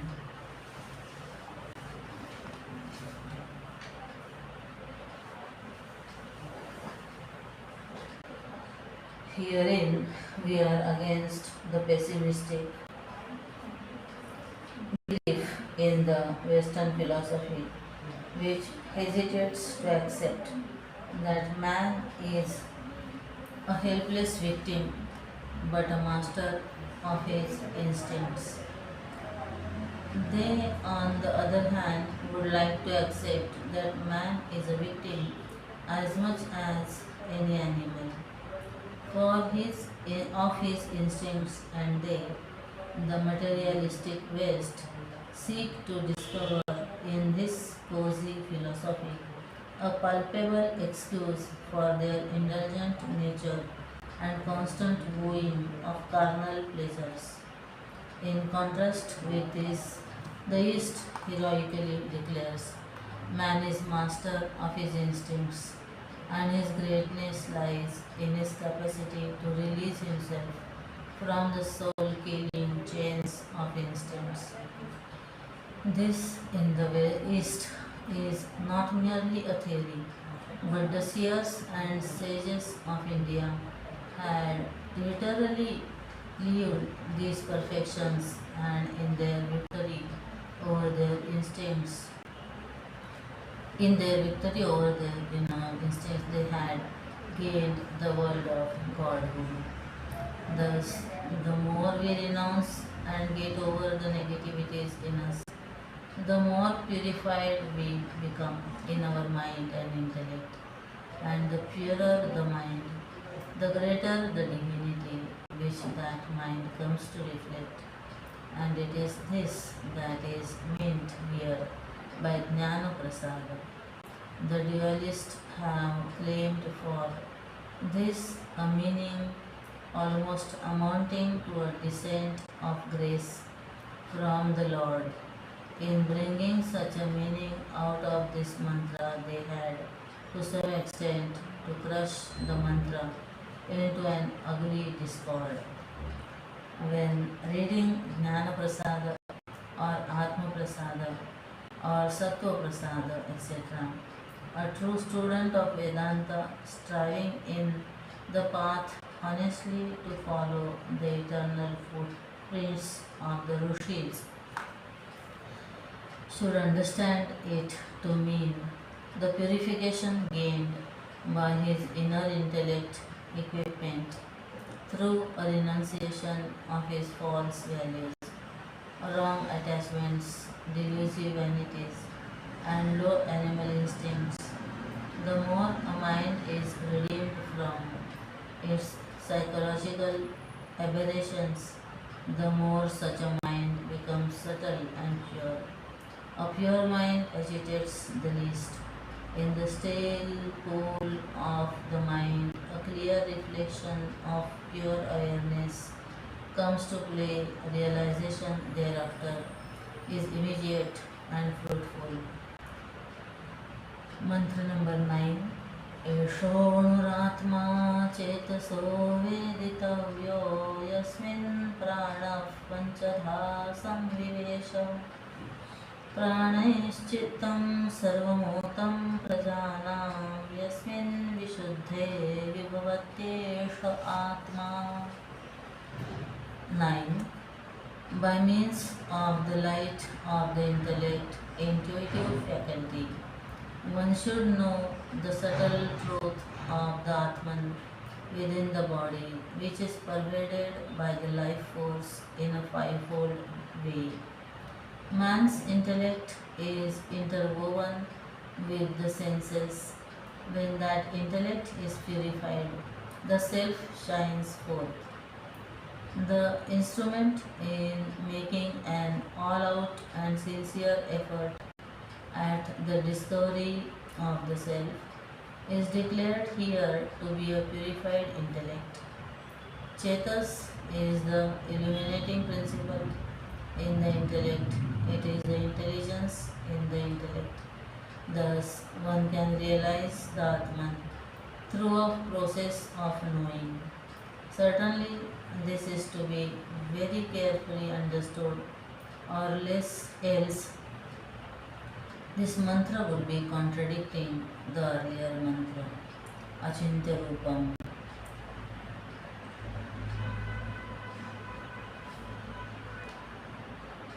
Where the Supreme Reality has already been discussed as inconceivable and unmovable. Aspirants of all classes have been raising this question from the beginning of time as to how, through sadhana and meditation, can human mind and intellect, which are themselves finite, realize the infinite Atman. This doubt has placed itself only in the confused understanding of the half-educated Upanishad Pandita. The mantra becomes perfectly clear when we understand what all the intellect has to inquire into and judge. When once the pure intellect has discriminated the finite matter envelopments, identifying with which we have come to forget our real nature and have come to act and strive as though we are the seekers, the meditation, and intellect has ended. With the intellect has ended. Thus, when the Upanishad says here that the instrument of realizing the self is the light of the intellect, we only mean that when we have become fully aware of all the items in which we are not, what remains is our own resplendent nature of divinity. It is thus by a process of discriminative analysis and reasoned elimination that we come to recognize in the worlds of our beings the truth or the reality. Ordinarily, though we are intelligent, our entire attention is always employed with the sense organs and their respective objects. When that intellect is purified, that is, when withdrawn from its playful preoccupation with the toy world, outside and within, the self shines forth in its own resplendency, that which makes us a stranger to ourselves in our own drunken preoccupation with our false identifications and our wasteful play with the senses. Once we withdraw ourselves from them, as the sun from behind the clouds, the self emerges to assert and shine itself. Mantra number 10. Yam yam lokam manasa samvipati vishuddha sattva kamayate yanscha kaman tam tam lokam jayate tanscha kaman tasmadatmadnyam yarchayed bhuti kamaha. 10. Whatever sphere the man of purified nature desires, whatever objects he fixes his heart upon, he obtains those worlds and those objects. Therefore, he who is desirous of prosperity should honor the man of self-realization. Here in this mantra is the great secret of success discussed for everyone who chooses to make use of it in all its activities. Probably this was exactly the secret behind the unforgettable success the ancient India had in all fields of activity, including the material. Mind is the man is a truth accepted by Western philosophy also, and yet its obvious corollary has been missed by them. The Hindu seers not only declared as the mind, so the man, but also lived up to this philosophy and discovered in it an answer to all our deficiencies and incapacities. Here in the Shruti, we have their final declaration based upon their deep-rooted conviction born out of their own lived personal experiences. If with a single pointed devotion we could harness our entire mental capacity and wish for or will for a thing to happen, it must necessarily come to pass immediately. This is a certain law in life, but unfortunately, none of us have a fully integrated mind which can exclusively wish for one thing powerfully enough. Before we wish for a thing, 100 other desires and contrary thoughts crowd the mind and loot away its powers. Thus, in a welter of self-cancelling thoughts, we remain the impotent worms that we are, without a strong will or power of suggestion or capacity to plan, to act, and to achieve. Here in the Shruti, we have the secret initiating us into an era of irresistible success. Sadhana or spiritual training develops in the sadhaka a mental capacity to think or to wish, to feel or to determine, to reject or to desire one solitary idea, to the total and complete exclusion of all other dissimilar or even complementary thoughts. Thus, a man who was ordinarily imperfect, ineffectual, and helpless comes to rise above the circumstances of his life and even rule over them when he develops in yoga. The devotees would call this mental capacity as Ishwar Krupa, while the Vedantis would call it as Atma Shakti, and the yogis would name it as glory of the Kundalini. In fact, all of them are talking of one and the same phenomenon. When an individual gets more and more integrated in his physical, mental, and intellectual personalities, more and more he becomes a power to be reckoned with, a potency most irresistible.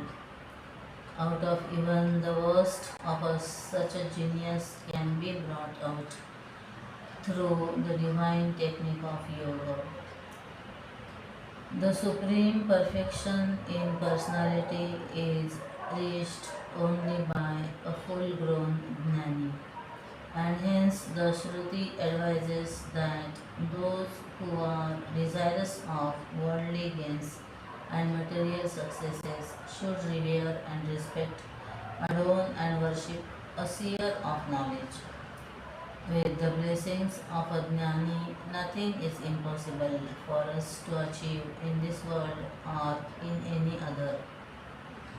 But it is also equally a fact that if there be anything that jnani knows not, it is only the art of blessing one to the exclusion of others.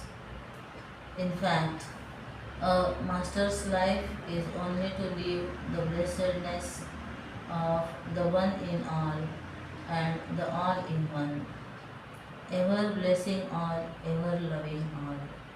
This is the glorious life of a seeker who has the living experience of the intimate identification with everything and everyone.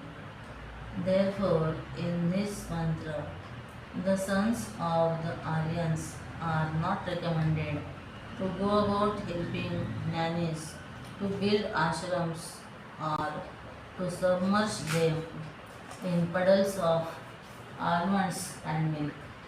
A true master craves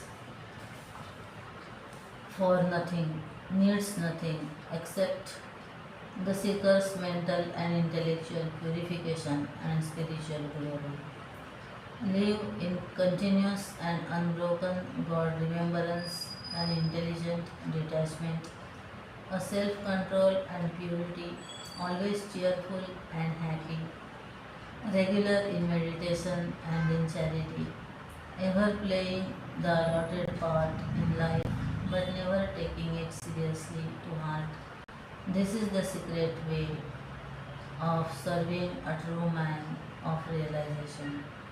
To him, flowers are a criminal waste, Pada pujas painful nuisance, namaskaras a burning botheration, and crowds of devotees clinging and begging, praising and fondling a terrible agony. End of the chapter. End of chapter 3, section 1. Chapter 3, section 2. Mantra 1. Savedaitat paramam brahma dhama yatra vishvam nihitam bhati shubhram upasate purusham yeha kamaste shukrame tadati vartanti dhiraha. 1. The man of self-realization knows the Supreme Brahman on whom the world is based and who shines radiantly, and those men of discrimination who, without any worldly desire, are devoted to such persons who go beyond all chances of rebirth.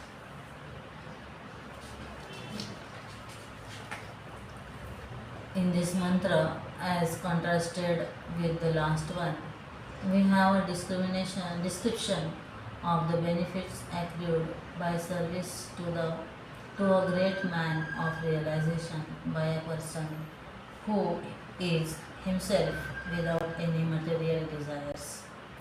Earlier in the last section, Mother Shruti promised that all those who worship a revered master of perfection, self-realization can, in his grace, come to gain for themselves all their material desires.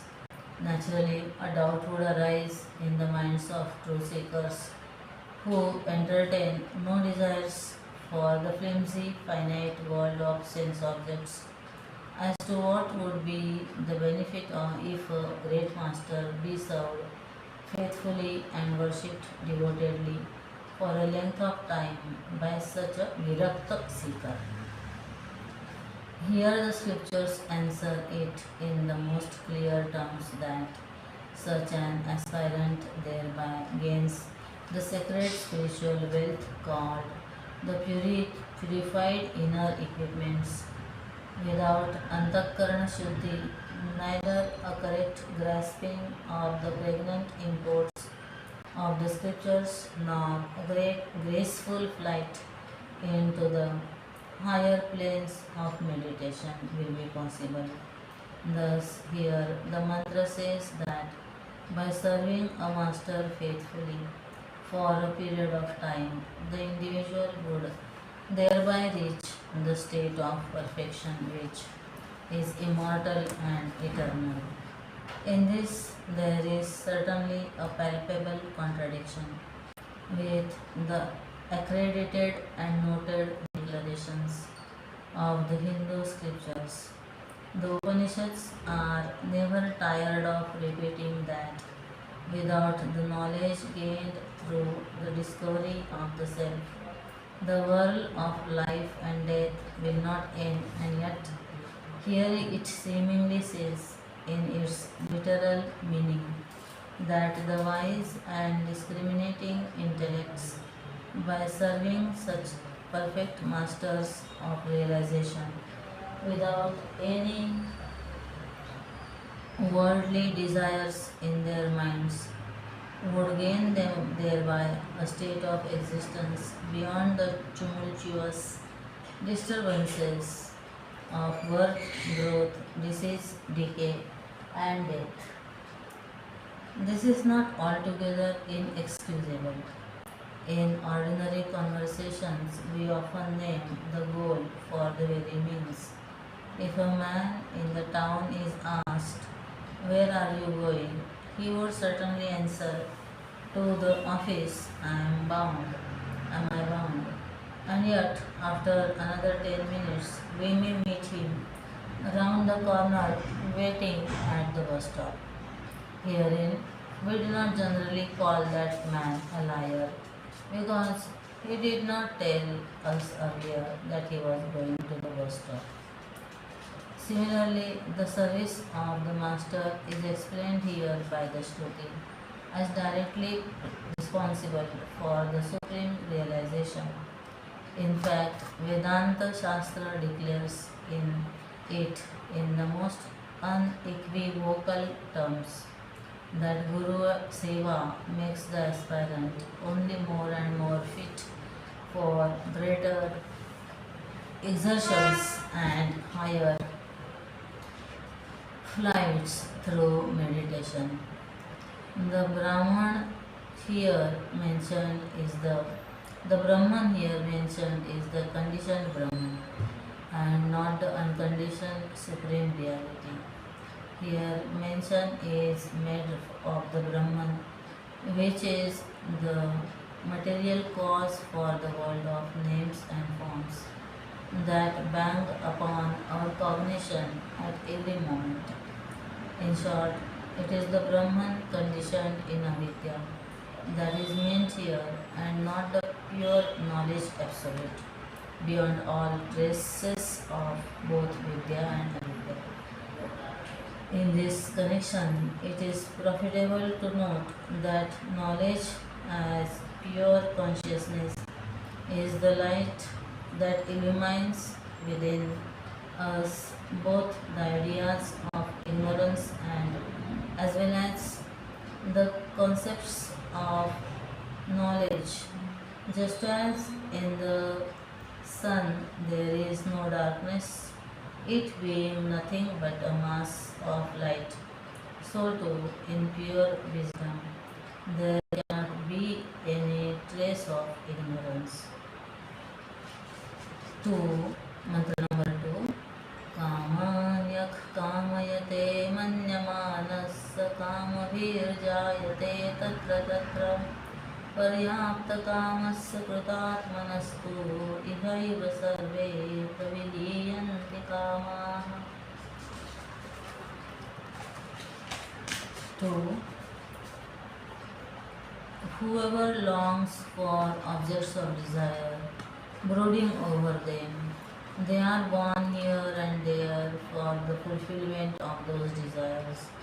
But in the case of a seer whose longings have found their final consummation in the Atman and who has realized the Self, his desires vanish even here in this life. Herein we have a clear statement explaining the technique and the law behind human rebirth. It is an uncontradicted law of life accepted by all the schools of philosophers in India that as you think, so you become. Thought is the expression of the creative urge in us, and the creation depends entirely upon the quality and mode of desires in us.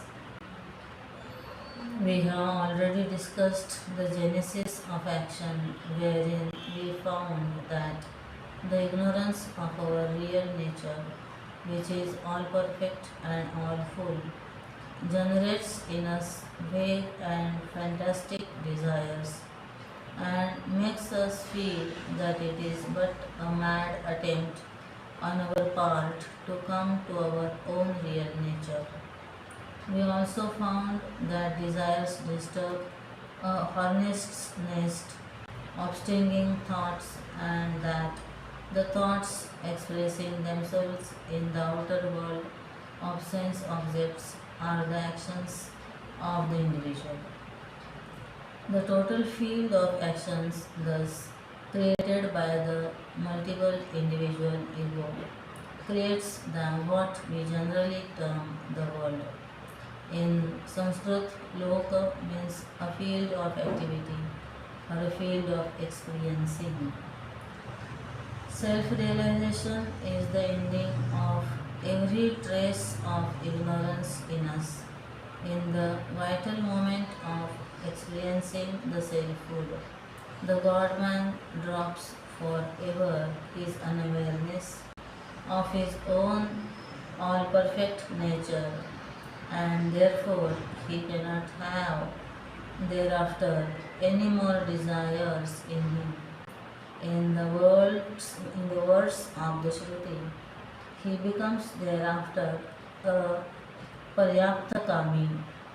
It is indeed very difficult to find an equivalent in English for this term without hampering the vitality and force of it. The modern atheists, the secularists, the materialists, etc., have often come to discuss with me with a seeming dignity of wisdom and a boastful intelligence that it is the glorification of desirelessness in our scriptures that has wrought material havoc to the quick prosperity in this country. Strange are the arguments that the wolf could give when it is impatient to make a meal of the lamb. To these comrades, vairagya and desirelessness is that negative state of mental coma into which a person falls when poisonous fumes arise in the bosom as his disappointed desires putrefy there. If it were so, the great masters of the world could not have recommended it as the supreme state of perfection. There is a lot of difference between the disappointed fox proverbially crying the grapes are sour and the Nero rejecting his golden plate of grapes, declaring it to be not really perfect. Desirelessness and the state of mental voice gained therein by the master are, because of his realization of the self, that the state of absolute bliss, self and the state of absolute bliss. After a complete dinner and plenty of desserts, a fully satisfied glutton will certainly cry no to any loving offer of yet another slice of toast and butter, as far as he is concerned, for the time being at least. He is desireless in the kingdom of food. Similarly, a moment of total satiation comes in experiencing the perfection of the self, so that the master of realization cries no to all material sense objects, not because they do not contain any glitter of joy, but because from his standpoint these tiny toys of life have no more any joy content when they are compared to the infinite treasure of joy which has already become his. A millionaire would rarely go to a poor feeding with hopes of getting a glorious feed even in his tree. Thus, if the Hindu philosophers glorified the state of desirelessness as the end all and be all of life, it was because they knew a technique of making us reach a greater state of perfection, from where, when we look down, the flimsy toys of life would all look ridiculous, stupid, and childish. How far they were wise is clearly noticeable and fully realizable to anyone who can read the signs of the times in the passing events of modern history, except perhaps the uneducated Indian atheists, in the perfect knowledge that we have already with us of all the things that we desire for. To be desireless is certainly a much more glorious state of fulfillment and happiness than to eternally strive and struggle to produce and accumulate the changing demands of the mad and uncontrolled desires. Here in the Shruti, the great masters, when they talk of the state of desirelessness, mean that state of full and conscious awareness in which the individual has no more any regrets at not having things which he should desire for, because with knowledge all ignorance ends, and also because where there is no ignorance their desires cannot erupt. In short, according to the texture of our desires, we think, and as we think, we are born into various situations, identifying ourselves with various forms, now born and now dying and now reborn again. The seer who has rediscovered himself to be no more the body mind intellect entity leaves off all desires, and therefore to him there is no more any cause for making his appearance again in the world, for gaining or fulfilling any of his unfulfilled desires. Mantra number 3.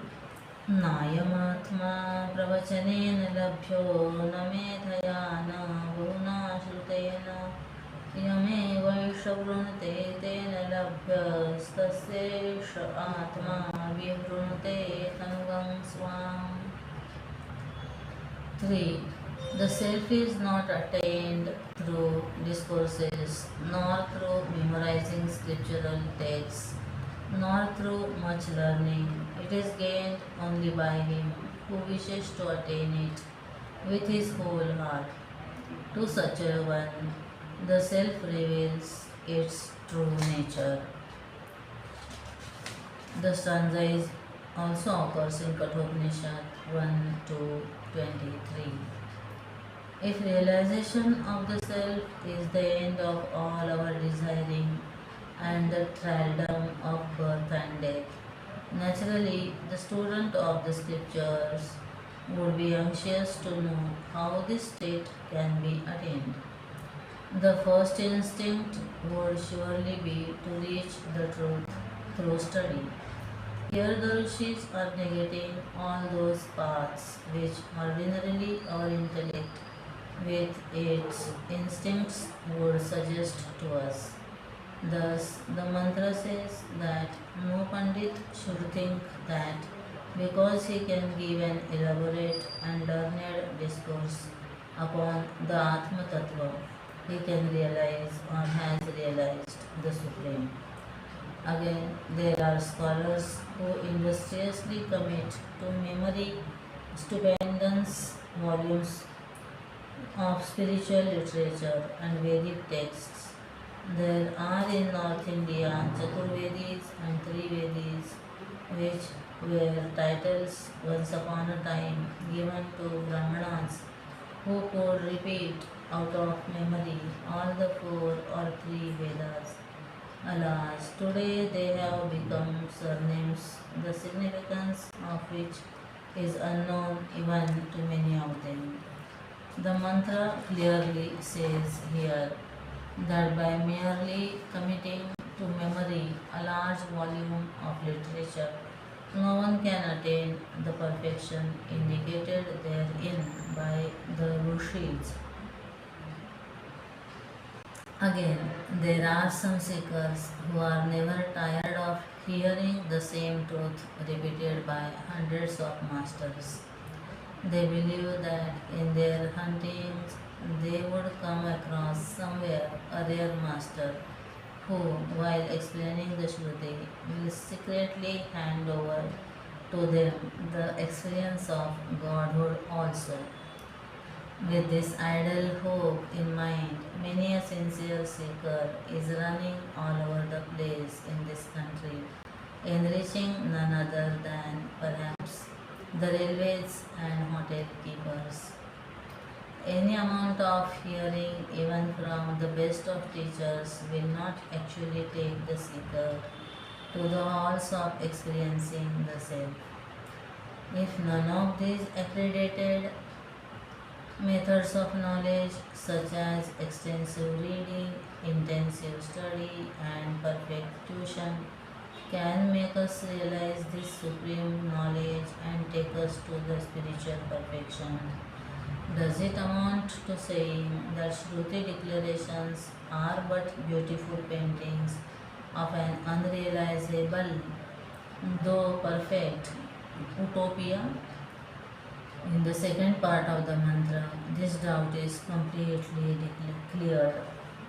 The Rishis say that the self can be gained by him who yearns for it with his entire inner personality, and the experience shall be in all its immortal and eternal fullness. In the second half of the mantra, there is a construction in Sanskrit which is available for two interpretations, and the great acharyas have taken them both to establish their respective philosophical theories of Dvaita dualism and Advaita non-dualism. The two words used here are Yam and Yesha can both be interpreted in two different meanings, and hence the possibility of two seemingly opposite suggestions. In order to make it clear, we may tabulate them as below. Meaning interpreted by word Advaitins Dvaitins. Yam, which Atman, whom. Yesha, this aspirant. Yesha, it interprets God.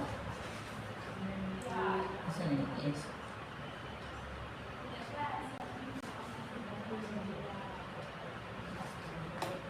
God. Thus, according to the Advaitins, which Atman this aspirant belongs to gain, and according to the Dvaitins, it would mean the aspirant which whom the God chooses. In fact, there is no contradiction between the two standpoints taken by the two acharyas. It can confuse only the muddled intellects who are steeped in their own prejudices to a pure heart, striving secretly in the life divine, slowly and steadily perfecting himself by contradicting the vulgar animalism in himself. To such a one, the acharyas in their different arguments are but pointing to one and the same truth. To Shankar, Godhood is an ascent of man to highest pinnacle of his revolutionizing possibility. To Ramanuja and Madhva, God descends into man, and by his divine touch, the touch of grace divinizes the individual devotee. In fact, whether the river reaches the ocean or the ocean receives the river, their fate is the same. Truth remains uncontradicted in both the cases of the river reaching the ocean or the ocean receiving the river. The river, in its final stage, loses its separate qualities and merges to become one with the ocean. I am here only anticipating a metaphor which Shruti herself makes use of in the same section a few mantras ahead. Mantra number 4. Nayamatma balahine labhyo na cha pramadat tapaso vapyalingat etairupayer yatate astu vidvan tasyesha atma vishate brahmadama. 4. The self is not gained by the weak in body, mind, and intellect or spirit, nor by the insincere, nor by those practicing unintelligent austerities, but wise men who strive with vigor, attention, and propriety attain union with Brahman. The technique of negation used in the previous mantra is continued here also. Earlier, in removing some of the ordinary misconceptions, the scripture declares that the supreme truth cannot be realized by mere discourses, nor by memorizing, nor by repeated hearing. Here, the Shruti again denies some more of the ordinary misconceptions about the life divine. The majority of seekers have a great belief that a seeker should be an almost useless individual in society, an utter failure in life, and a cursed desperado who had had more disappointments in life than successes. Again, they have an idea that any amount of spasmodic, irregular, unintelligent, and excessive austerities are good for spiritual progress. There is yet another very dangerous and tragic misconception, especially in Hinduism, that a God seeking and God fearing life is the special vocation of a certain class of men who move about in special garments with special outfits. These absurd notions are all contradicted here by the scripture in as positive a manner as one could hope for. Weak in spirit means weak in the steady pursuit and faith. He who is still in delusions and yet seeking spiritual progress only to serve as a handle of life certainly would be weak in intellect, mind, and body, judged from the spiritual standard of perfection.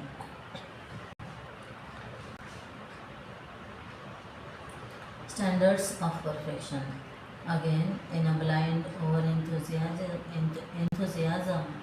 if any fool hopes to scramble up the altars of spiritual perfection through self persecution and severe tapasya, he again is condemned here by the rishis. Neither by mere excitement nor by tapas without linga can one hope to climb the ladder of spirituality. After meeting a great master or soon after listening to a great discourse, one may get his enthusiasm fired up, and in that excitement it is possible that one comes to take certain hasty decisions on renunciation and sacrifice. But this temporary warmth of spirituality cannot sustain itself, but will soon cool itself down to an ineffectual, lukewarm, idle hope. Again, excessive austerity such as too many fasts, too many sleepless nights, very long and painful pilgrimages, endurance feats in the puja rooms, etc., are all undertaken and diligently pursued by some aspirants in the hope of gathering a large return of spiritual development in a very short period at compound interest. The science of self perfection denies all such blitz moments any chance at all in storming the citadel of truth. Alingat.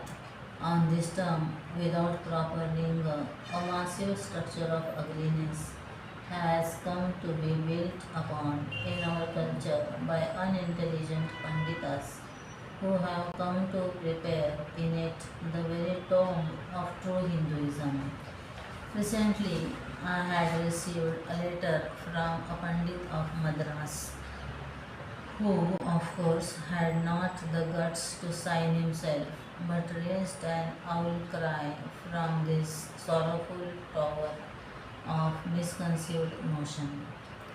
Linga means, in fact, a symbol or sign at the sight of which an awakened intelligence can deduce certain reliable truths. Seeing some smoke rising from the valleys of a distant hill, any sensible man will deduce that there is fire. Here, the smoke is the linga from which we have come to the knowledge of the fire. Similarly, Shivalinga means a particular sign at the sight of which we deduce and infer the presence of the mighty Lord of Kailas. Shruti here is thus using the term linga in its largest scope of its implication.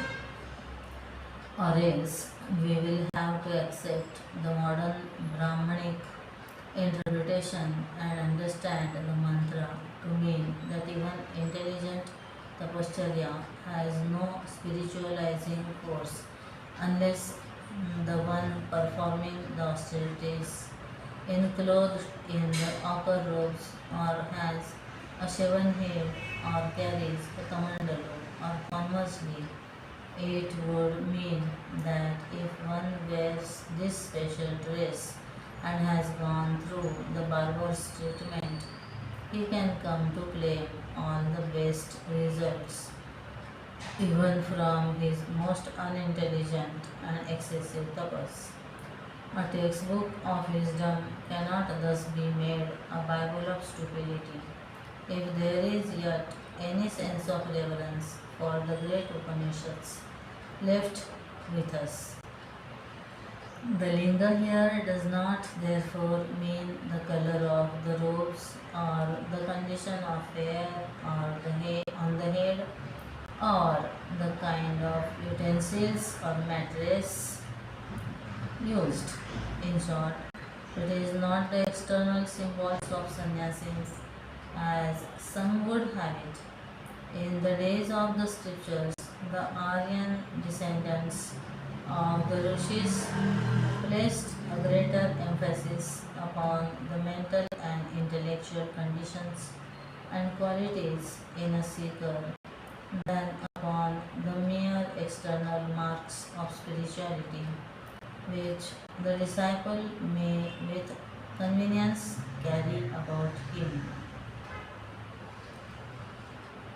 Every intelligent young man of today who has a wide awakened discriminative intellect and who gives the world of his circumstances and emotions intelligently has all the equipments necessary for being taught the ideal way of living in self-control and healthy self-denial. When such awakened intellects pursue a life of renunciation and self-sacrifice with a view to gaining a greater amount of self-mastery, their tapas becomes certainly fruitful and immensely profitable to them. Therefore, to insist that the term linga here means the external symbols of renunciation will not help us in these days when majority of even the so-called sannyasis have become animals in disguise. Just as in the previous mantra, the scriptures here not only denies and refuses any success to foolish and stupid methods, but also at the same time, in all kindness, points out the right path and the correct method of self perfection. Here, she promises some sure success to all those who are healthy in body, intellect, and spirit, and who have the necessary amount of discriminative understanding to differentiate the true from the false and thus live in self denial, denying themselves the false pleasures gained in holding the delusions. She says that intelligent beings who strive with vigor and sincerity and practice with propriety shall rediscover themselves to be the supreme truth and thus end all their false notions about themselves and become infinite and omnipotent in their true immortal nature of the self. Mantra number 5. Samprapyainam ऋषयो ज्ञानतृप्ताः कृतात्मानो वीतरागाः प्रशान्ताः ते सर्वगं सर्वतः प्राप्य धीरा युक्तात्मानः सर्वमेवाविशन्ति. 5. When the sages have attained the Atman, they become satisfied with their knowledge. Their purpose is fulfilled, they become free from desire and they gain tranquility. Having attained the all-pervading Atman everywhere, the wise thereafter devoted to the self enter into everything. If, as we have been told in the last two mantras, the realization of the self is so very difficult and the technique of accomplishing it is so delicate and exacting, a doubt may arise in the minds of the uninitiated as to why they should, after all, launch themselves into such a danger-ridden pilgrimage. This is answered here. The seeker, having realized the self, becomes completely satisfied in his own knowledge of his rediscovered selfhood. A beggar in the street was by accident discovered to be the only surviving member of a family of chieftains who ruled a neighboring tribe.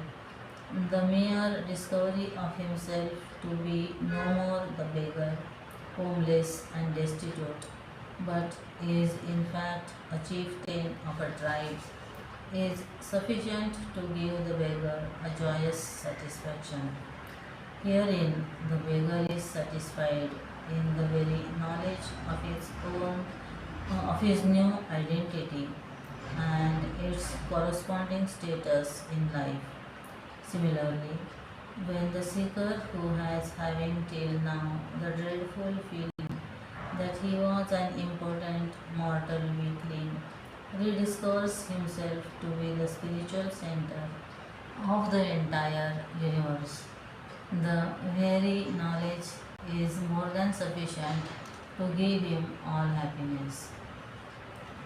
Their purpose is fulfilled.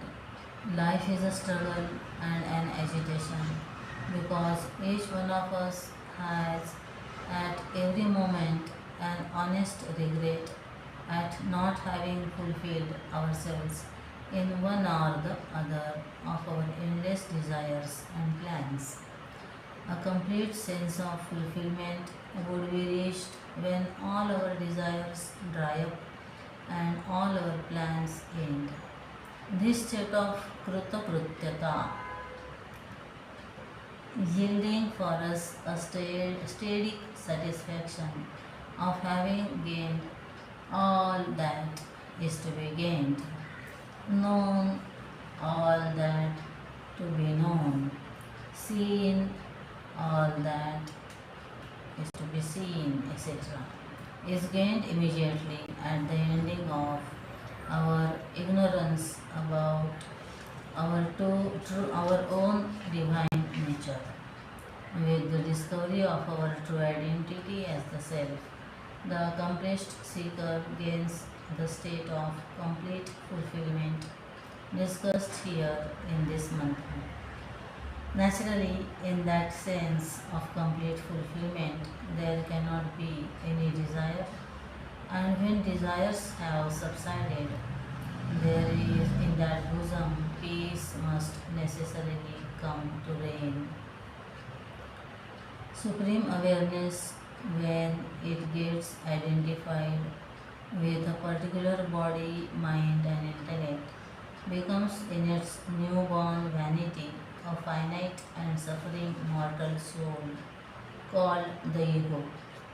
When the ego renounces all its identifications with its enveloping wrappers of matter, it regains its native glory of the all-pervading life force. This is best explained in the science of Vedanta by the analogy of the eternal space Akasha and the pot space.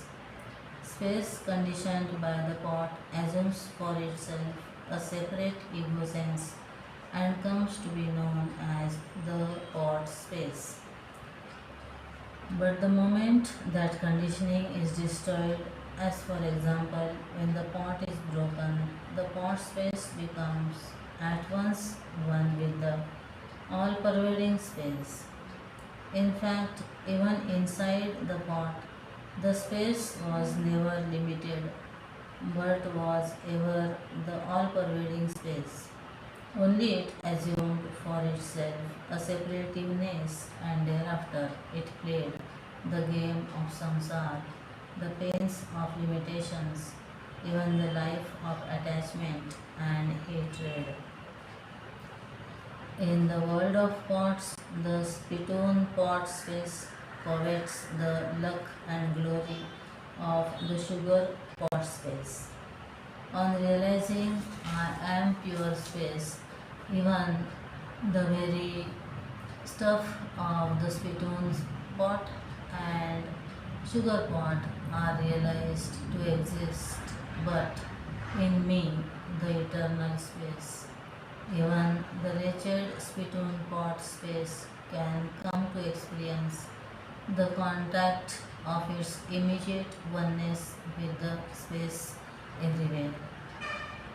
Similarly, when the seeker, by rejecting his identifications with his mind, intellect, and body, rediscovers himself to be nothing but pure awareness, he becomes one with the all pervading self and thus finds in himself the entire world of names and forms. He becomes the inner ruler in every name and form existing in the time space world. Mantra number 6. वेदांत विज्ञान सुनिश्चितार्था संन्यास योगात् यतयः शुद्ध सत्त्वाः ते ब्रह्मलोकेषु परान्तकाले परामृताः परिमुच्यन्ते सर्वे. 6.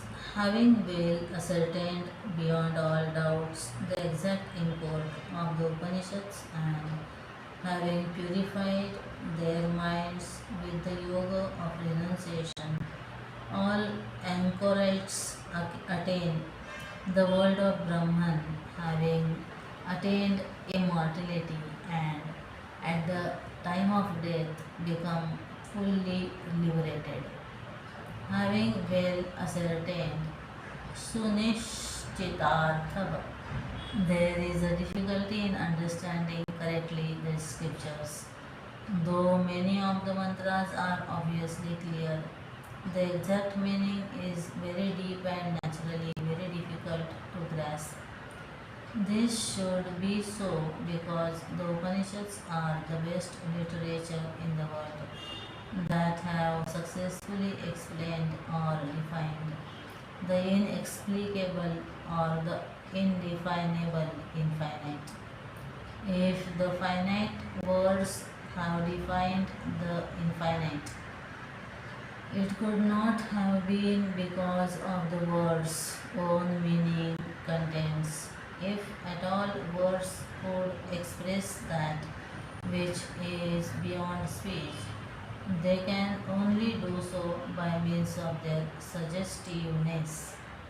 In fact, the Upanishadic mantras have their achievements only in their play of suggestiveness.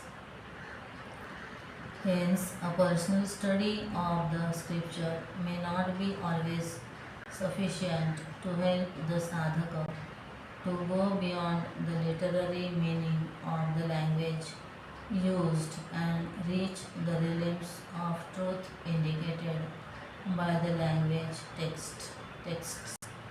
To a large extent, a matter of experience, nishtha, is needed to complete the study of the Upanishads. Hence, it is that the mantra here qualifies greater seeker as one, as one who has well ascertained beyond all stresses of doubt the true import of the sacred mantra. misunderstandings, half understandings, and non understandings can blockade the real fulfillment of a sincere study of the scriptures.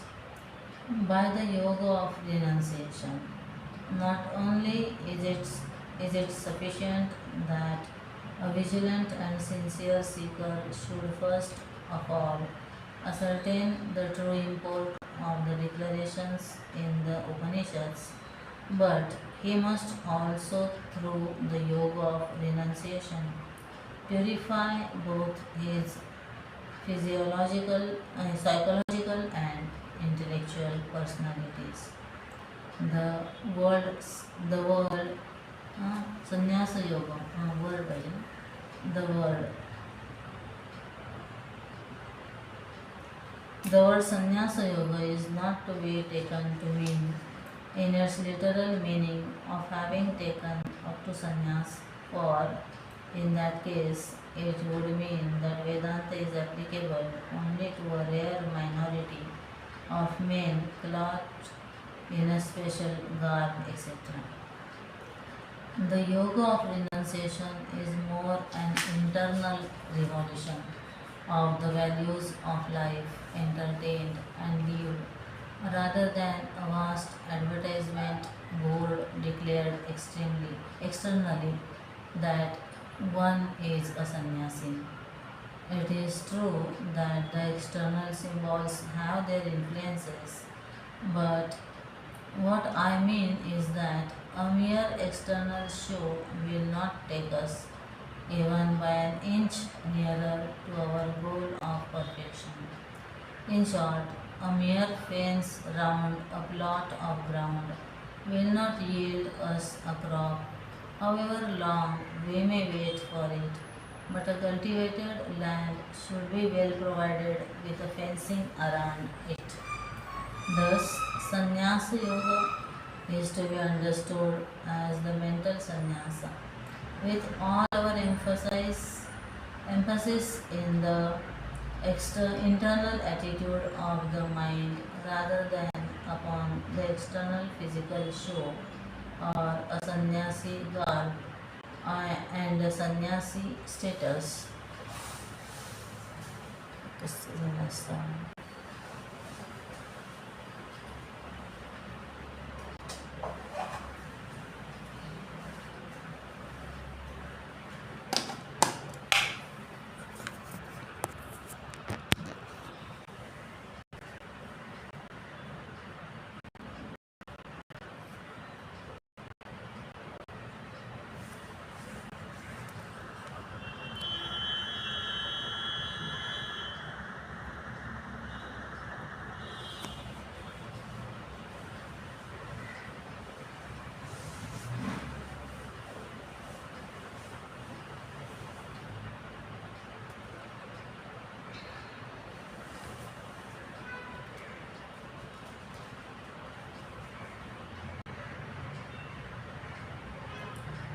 And a sannyasi status. Therefore, the yoga of renunciation indicates our mental renunciation of all the grossness and animalism in us.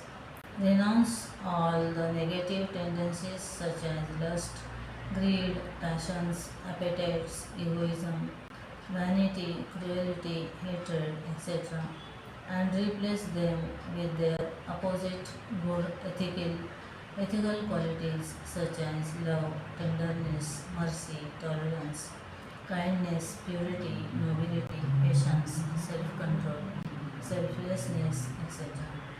This, in short, is the yoga of renunciation. Thus, having ascertained well the Upanishadic imports, when the aspirant has successfully carried out the above mentioned inner revolution in character, attitude, and valueness of life, he is fit to meditate upon the scriptural text. Such a purified mind and intellect alone can with poise and ease fly to the dimensionless realms of the self. The Shruti here is giving a positive promise that all such seekers shall certainly reach their goal without being blockaded by any obstacle on the way. If at all any one of us is meeting with obstacles, either from outside or from within, they are all because we are not established in the true yoga of renunciation. Without it, no progress is ever possible. There is no compromise or violence in this great pilgrimage of truth. Attain the world of Brahman, Brahmalokeshu. If the Supreme Reality is one without a second, as the non-realists would have it, how is it possible for the Shruti to make this statement of world of Brahman, which certainly indicates a plurality? This is seemingly a wise question that has often been raised by the champions of plurality or the advocates of qualified monism. Shankar answers them both in the most convincing manner, as Shankar alone can. According to him, Shruti declarations are explanations of truth addressed to the imperfect, and the great Rishis have explained the infinite in terms of the finite, and this delusive world and its experiences, which are at present real from the seeker's imperfect standpoint, to the seeker at the feet of the Master. The world of plurality is real. To him, existence means existence of the various names and forms. He is certainly convinced intellectually that by the various philosophical arguments that there is a spirit behind every material form. But it is not very easy for even the best students to get intellectually convinced that the spiritual centers seemingly encased in the various matter envelopments are all one and the same, and that pure consciousness in its absolute state is a homogeneous mass of pure consciousness.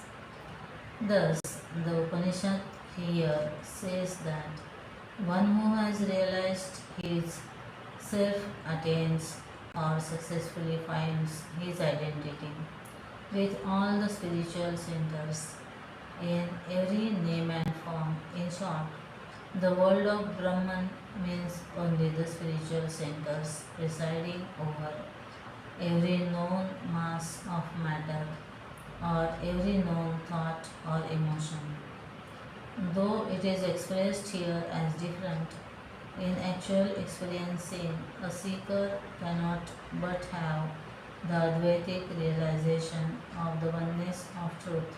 Brahman alone exists. From the infinite, when viewed, the infinite exists not. The finite exists not. The finite is but superimposition upon the infinite.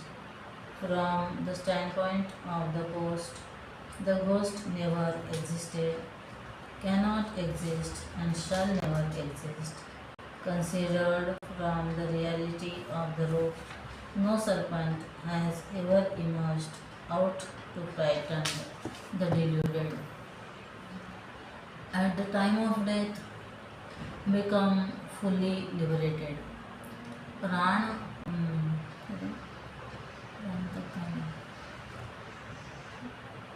परिमुच्यन्ते.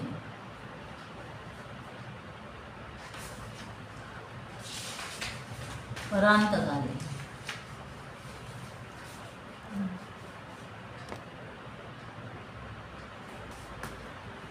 Parantagale Parimuchante. We have already discussed the great controversy in the Hindu philosophical discussions on whether A mortal can experience Godhood fully in this way, in this very life or not. There is a school of thought which, on the literal interpretation of texts, like the one here under discussion, believes and declares that complete and full realization of Brahman is not possible so long as we exist in this physical form. There are yet others who believe that and declare that full and complete God realization is possible even here and now, and the realized soul can yet continue to live enjoying the Jivan Mukti status. In this interesting controversy, to every impartial intellect, the arguments of Shankara and his conclusions should be convincing beyond all traces of doubt. According to Shankara, Jivan Mukti is possible, and it is exactly that state that is meant by the Shruti. For if such a status is not possible, Shankara argues, we could not have a perfect Guru.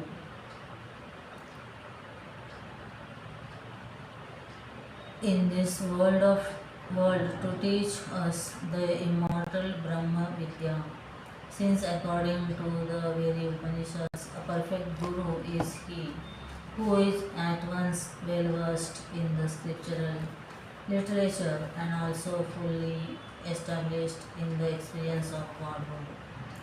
According to Shankara, then the death mentioned here is only the death of false vanities and the delusive ego sense. When the little I dies, what remains is the godly and the all-pervading spiritual I. Die to live the life divine seems to be the non-stop call of Vedanta. To every generation where ego ends, their godhood starts. God becoming egoistic is the deluded mortal, a mortal from whom the cloak of vanity has fallen off, stands out to shine in resplendent glory of its own divine divinity, own eternal divinity. Mantra number 7. Gatak kalaf panchadash pratishtha devascha sarve pratidevatasu कर्माणि विज्ञानमयश्च आत्मा परे व्यये सर्वैकी भवन्ति. 7. The 15 kalas parts enter into their elements, their devatas senses into their corresponding devas, deities, and their deeds and their self full of knowledge, intellectual self, all get united in their highest and imperishable Brahman. 15 kalas under the description of the merger of the microcosm back to the macrocosm in the discourses on Prashnopanishad 4.4. The 15 kalas in the Prashnopanishad, we have this discussion about the kalas. There, while giving a complete answer to the question of Sukesha, Pippalada Rishi had explained the 16 kalas as follows: Pran, faith, Akash, ether, air, fire, water, earth, senses, mind, food, strength, penance, self-control, mantras, karmas, worlds, and in the world's names also. This above enumerated list may read a madman's diary unless we read it with plenty of philosophical thinking and ultimately discover their interrelationship. Though this is not very essential for our direct understanding, of our mantra under discussion, I feel that you would not be satisfied without some explanation. Hence, in haste, I shall try to indicate their sequence. The Lord first created the prana, prana meaning the total prana, technically called in Vedanta as the Sutratma or the Hiranyagarbha, Brahmaji, the creator. Thus, subjectively, prana stands for the creator in us, meaning the creative urge in man's physical, mental, and intellectual personalities. Without a certain amount of faith, none of us can conceive of or act in or accomplish anything in this world. Even to be a typist and get a job somewhere, the individual must certainly have a certain amount of faith in his own capacities. A lunatic is he who has no faith even in himself. When walking on the road, he probably would avoid and walk around even a pebble, for he has no faith that he can walk over it without stumbling. In brief, the creative urge in us must first of all create in us a quality of faith before it can express itself. When the Creator gains faith, the grosser five great elements are born as space, air, fire, water, and earth. The perceivers of qualities of these five elements are the five sense organs. Ear to perceive the quality of akasha, the sound; skin to perceive the quality of air, the touch; the eye for the quality of fire, the form; tongue for the quality of water, the taste; and the nose to smell the quality of earth. When we have thus the five different sense organs to perceive the five independent and heterogeneous qualities, unless there is a synchronizing and coordinating factor, we could not have the organized and synthetic knowledge of objects, hence the mind. Mind is produced out of the subtler aspects of the food taken in. Food yields strength or vitality in us. When a mind is thus well fed and full of vitality, thoughts manifest, and a very controlled and regulated thought flow over a chosen subject matter is called reflection mantra. Mantra